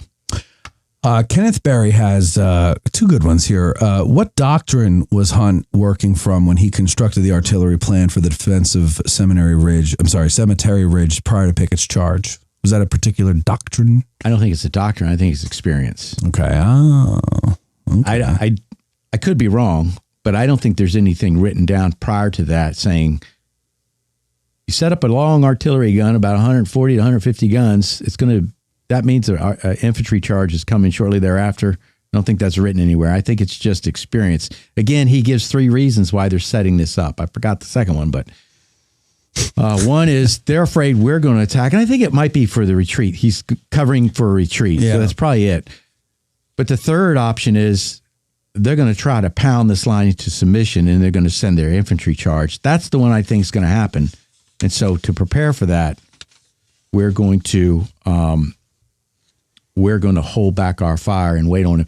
Now, it's definitely experience when he tells the cannoneers, don't fire willy-nilly. Zero in on a particular gun battery that you think is doing effective work on our line. Concentrate on that until you disable that, and then you move on to the next. Don't waste your ammunition. Fire very deliberately instead of firing all your stuff at once. And if you do fire all your stuff at once, you are not authorized to pull out a line. We'll bring the resupply to you, because he thought that that's what some of these guys were doing, just firing to get rid of their stuff. Yeah. His second question is, I like this question. So Hunt remains in the chief of artillery of the Army of the Potomac for the rest of the war, correct? Yeah, but he's sort of stripped of what he's in charge of, because they're really not using it too effectively in the wilderness. And then the artillery reserve gets disbanded. And then he's put in charge of the siege artillery, which is all the artillery in front of Petersburg. And then, as soon as winter breaks, going into 1865, things sort of accelerate. And it's more infantry maneuvering to get Lee out of place, and we get to the end. Okay, well, so the question he has is if the chain of command still ran through Meade, or did Hunt sidestep Meade as Sheridan sometimes did? No, I don't think so. No, okay, so he was still always under Meade. Yeah, he had a decent relationship with Meade. Both of them had tempers. I think Meade's was probably worse, but he doesn't have any, the other guy I always think of, and I mentioned him, is Warren. Warren sort of had problems with Meade, further down the line, where their tempers got in the way and butted heads. Even though Hunt and Meade both have tempers, I think Hunt more than Meade is able to mitigate that and use common sense and reason. But he has a decent relationship. They're not close or anything by any means. Again, till his dying day, Hunt is McClellan man. Even after the war, he corresponds with McClellan still. Well, I just, since you're talking about Meade, we actually have somebody named Roy Meade, but you just answered one of his questions. Well, actually, both of his questions have already been answered, but I want to just, so that he hears his name. That's efficiency, Mike. So that he hears his name, I just want to read the questions here. Did Hunt ever write or say what he thought of Sickles' plan to occupy the peach orchard? And what was Hunt's relationship with Meade after the war? Yeah, so, and to find what he he thinks of that, go to Battles and Leaders. There you go. And you'll find out what Hunt. Reed Dillashaw. He's got, let me see here. He's got 3 here. Let's go with, okay. All right. Good. Here we go. Regarding the different sized Parrott guns, were they organized into batteries of 10-pound Parrotts or batteries of 20-pound Parrotts, or would a battery of Parrott guns have a mix of 10 and 20? No, they're 20 or 10. The Union Army does have some 20-pound Parrotts here. They have one battery where, well, generally speaking, all of their batteries are the same types of guns. There's one battery. It's Sterling's battery that has 4 James rifles and 2 12-pound howitzers. And that's the 2nd Connecticut Sterling's battery. Other than that, McGilvery's line. Yeah. Other than that, they're all the same type of gun, but they don't mix and match the 20-pound Parrotts with the 10-pound Parrotts. They do leave some heavier guns down at Westminster when they move up here. And at some point, Hunt writes that, boy, I wish I had them. But, yeah, right. You know. His other question is, in Stephen Sears' book, Gettysburg, he wrote about how Union artillery, when firing canister, would depress the gun barrel so canister shot would hit the ground just in front of the approaching Secesh infantry, thus causing the canister balls to spread out even more as they ricocheted off the ground and into the target. Did they really do that? And if they did, is there any written account as to when they started doing that? They do it. The incident I know about, and you can find this on a previous Address in Gettysburg episode with exceptional, very brilliant, intelligent Chris Army, Licensed Battlefield Guide, talking about Scales Brigade, I believe. Yeah. But it's Stewart's battery that's over, if you're familiar with the battlefield, it's over by Lee's headquarters building, and they are firing diagonally to their left front as you're facing the northwest. So they are turning their guns further towards the west, and they depress their guns to ricochet the canister off of the road, the Chambersburg Pike, and that's what's going to flatten it. And then it bounces up into Scales Brigade, and Chris Army does a great job of explaining the effect that has. When you fire that canister in normal conditions, it's a big circle. It just comes out like a giant shotgun. But if you ricochet it, if you fire it down, that circle is flattened on the bottom.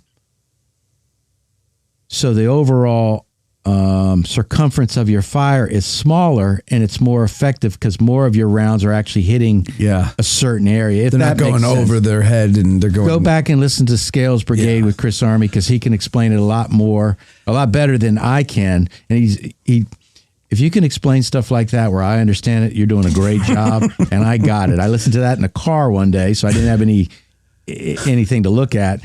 But it's really Stewart's battery that it is documented. I thought that was a great description. Yeah. Did you? And you understood what I was talking about. Since I'm hungry, you can get like a big round potato chip, right? But that when you bounce the canister off the road, it's like those little pinched ones that everyone likes. You know what I mean? Or it's like when you get a big sub sandwich, right? And you take it and it's like really big and you squish it down. Oh, yeah. So, and then when you squish it, sometimes the stuff just kind of spreads out. And now you got a wider one, but you can get your mouth around it. You know, I was thinking you take these 2 big pieces of sourdough bread and you butter on them both sides. Oh, you stick them in a pan with a bunch of cheese in the middle. Look how tall that sandwich is. God. And then you press it down with a spatula. The cheese just melts into the bread. Fantastic. But you've got a better product, but it's small.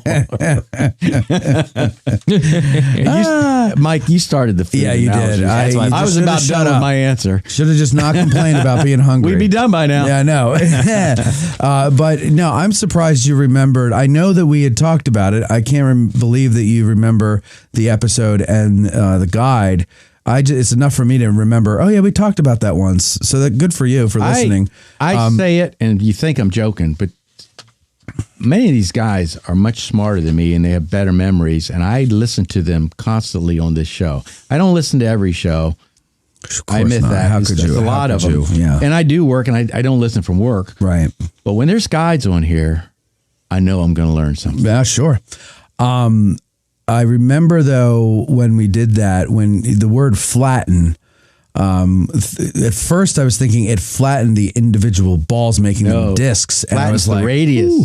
Yeah, but then we clarified that because I was like, wait. All right. Rich Snyder says, from what I've read during the battle, the artillery commanding officers that were attached to Pacific Corps and not artillery reserve all seemed to really respect, maybe defer to Hunt. Was this based on their experience with Hunt prior in the war, or because he was a contributor to the field instructions artillery manual? Could be both. I've seen no instances where he has problems with subordinates. I really don't. I think they all respect him. They know he knows what he's talking about. He does contribute to the artillerist manual, and because of that, and I think he in turn treats them with respect because he knows they've been trained properly and they're going to do their job. And one of the things he mentions when he orders Robert Taylor to bring the artillery reserve forward up to Gettysburg, he says, I forget how he phrases it, but he phrases it in such a way as there's no question that once I gave those orders, Tyler's going to bring, I think I said Robert Tyler is going to bring everything plus the ammunition up. He knows that's going to be taken care of and he doesn't have to worry about it. And I remember that because he makes a point of saying, I ordered Colonel Tyler to bring forward the artillery reserve, Brigadier General Tyler, to bring forward the artillery reserve, and I knew it was on its way or something like that. So they respected him, but there was mutual respect between all these people and Hunt as well. Jeff Pasnick says, Hunt seems to adjust his handling of Corps commanders as Gettysburg unfolds. On July 2nd, Meade asked Hunt to help Dapper Dan examine his position. Hunt chose not to approve of the move forward or tell Sickles exactly where he should be, almost a non-confrontational approach. Yet on July 3rd, he was stubborn and defiant when old Winnie Boy was directing him to fire back during the cannonade and still holding back because he knew the right action. Could this be a result of him being cautious to be given a position of influence again as soon as Meade taking over on July 2nd? But by the morning of July 3rd, he got his swagger back? I think it's just a matter of two different situations. One is just placing your corps in a certain position. There's no firing going on at that point. Right. And he doesn't, there's nothing between him and Sickles that would bring on a confrontation or anything like that. He's just been told to evaluate this, but he knows he doesn't have authority to say, yeah, you can stay here. That's not his job. His job is just to see what he's talking about and evaluate the terrain. Versus his confrontation with Hancock is we've got a fight that's going on. It's active at this moment. In Hunt's view, I know the proper response to this because I know what's coming and this is what we need to do. Whereas Hancock has a different view. We need to fire to boost up our morale and all this other mess. So it's different situations. And I think Hunt handles both properly. But also, now, okay, Hunt is a brigadier general. Mm-hmm. Sickles is a major general. Yep. Hunt is a staff officer, though, because he's chief of artillery on Meade's staff. Because he's a staff officer and he's sent by Meade, does he speak with the authority of Meade? So could he have allowed Sickles to make that move forward? Or because he is a lower rank, he doesn't have that power? I think it depends on what Meade's instructions were. Hunt. You can tell it's getting late. I'm not hungry, but I'm fumbling my words. It's been a long day, too. It depends on the instructions that Meade gave Hunt when he sends him out there. If he says you have the authority to make a decision on this particular position, then yes, he could have given the okay. Evidently, Meade never says that because Hunt says, I don't have responsibility. I don't have the authority to tell you this is good. Right. I can tell you why it's bad. You don't have enough men, but that's the best I can do. Okay. Firing starts. Now I got to ride off over here and see about this other artillery unit. Okay. So, all right. Robert McGee says, following the whole reorganization thing after Chancellorsville that provided the artillery with the autonomy of command, there had to have been teething problems Is this reflected in Hancock the Superb's heated argument with Hunt over the rate of artillery fire on day 3? No, again, I think under Hooker, the division commanders had control of their artillery. And this is just my opinion. So the previous battle, Hancock's a division commander, and how much he uses his authority over his assigned artillery units, I'm not sure of. Did they have previous clashes, the two of them? Hunt and Hancock? Yeah. Not that I know of. Okay. So, and it's just that Hunt knows what's coming. He knows what's best. And Hancock doesn't buy into this. And we get this from the later writings, that subsequent years when they really start arguing in public through print. Hancock doesn't believe that Meade has put him in charge, Hunt, in charge of all the artillery. He thinks it's some phantom authority that Hunt has, that Hancock really knows best, and Hancock still has authority over that artillery. And I think it's because he's used to it. Under the previous commander, the division commanders had authority over their artillery, and that was Hancock. Right. So, and finally, Don Zavodny says, at the Battle of Gettysburg, which decision by Henry Hunt do you think he should be most praised for? Which decision should he be most questioned or criticized for? Most praised, I'd say this ammunition train. Yeah. It's such a big factor. And he does this on his own initiative. Nobody tells him to. Criticized, I don't know that he does anything wrong. And I guess that comes down to your viewpoint. Was Hancock right and Hunt wrong? I think Hunt was right and Hancock was wrong in that instance. So I'm on Hunt's side there. He certainly doesn't do anything, in my mind, that warrants criticism on July 2nd, and he doesn't do anything here on July. He gets here late in the evening on July 1st and just rides the line. Mm-hmm. So I think his performance here is exemplary, and there's not much to criticize. Again, it depends. If you take Hancock's side, then that would be your criticism. Yeah. And I don't. Yeah. So I don't have any criticisms of Hunt, but I think the thing he needs praise for that sort of goes under the radar is bringing the extra artillery ammunition up. Well, Jeff Pasnick says, this show was better than an Orioles-Red Sox series. Hit a home run today, Lewis. Great job. You know, I'm glad to hear from Jeff. I can't wait to see him again up here, and hopefully that's sooner rather than later, but thank you. I think he's coming out for the November Tavern Talk, I believe. I'm coming for the September one. Well, you're going to have to come for the November one, too, if you want to see Jeff. Maybe I will. You'll see him at the Antietam tour. Okay. Yeah. I'm looking forward to that. Yeah, that's going to be fun. I don't have to talk. No, you don't. You just get to be on the tour. I'm not going to talk either. And then, let's see, Don, wait, where am I here? Rich Snyder said, absolutely appropriate that an old artillerist like Lewis did an episode on Henry Hunt. Jeff Pasnick says, ordered a bag of Little Ground Top on Friday and was already told it is shipped. Don says, I previously emailed my question. Okay, yeah, got that. Rich says, Matt torturing Mike again. Why, Mike? Why does he torture you? Because he hates me. That's right.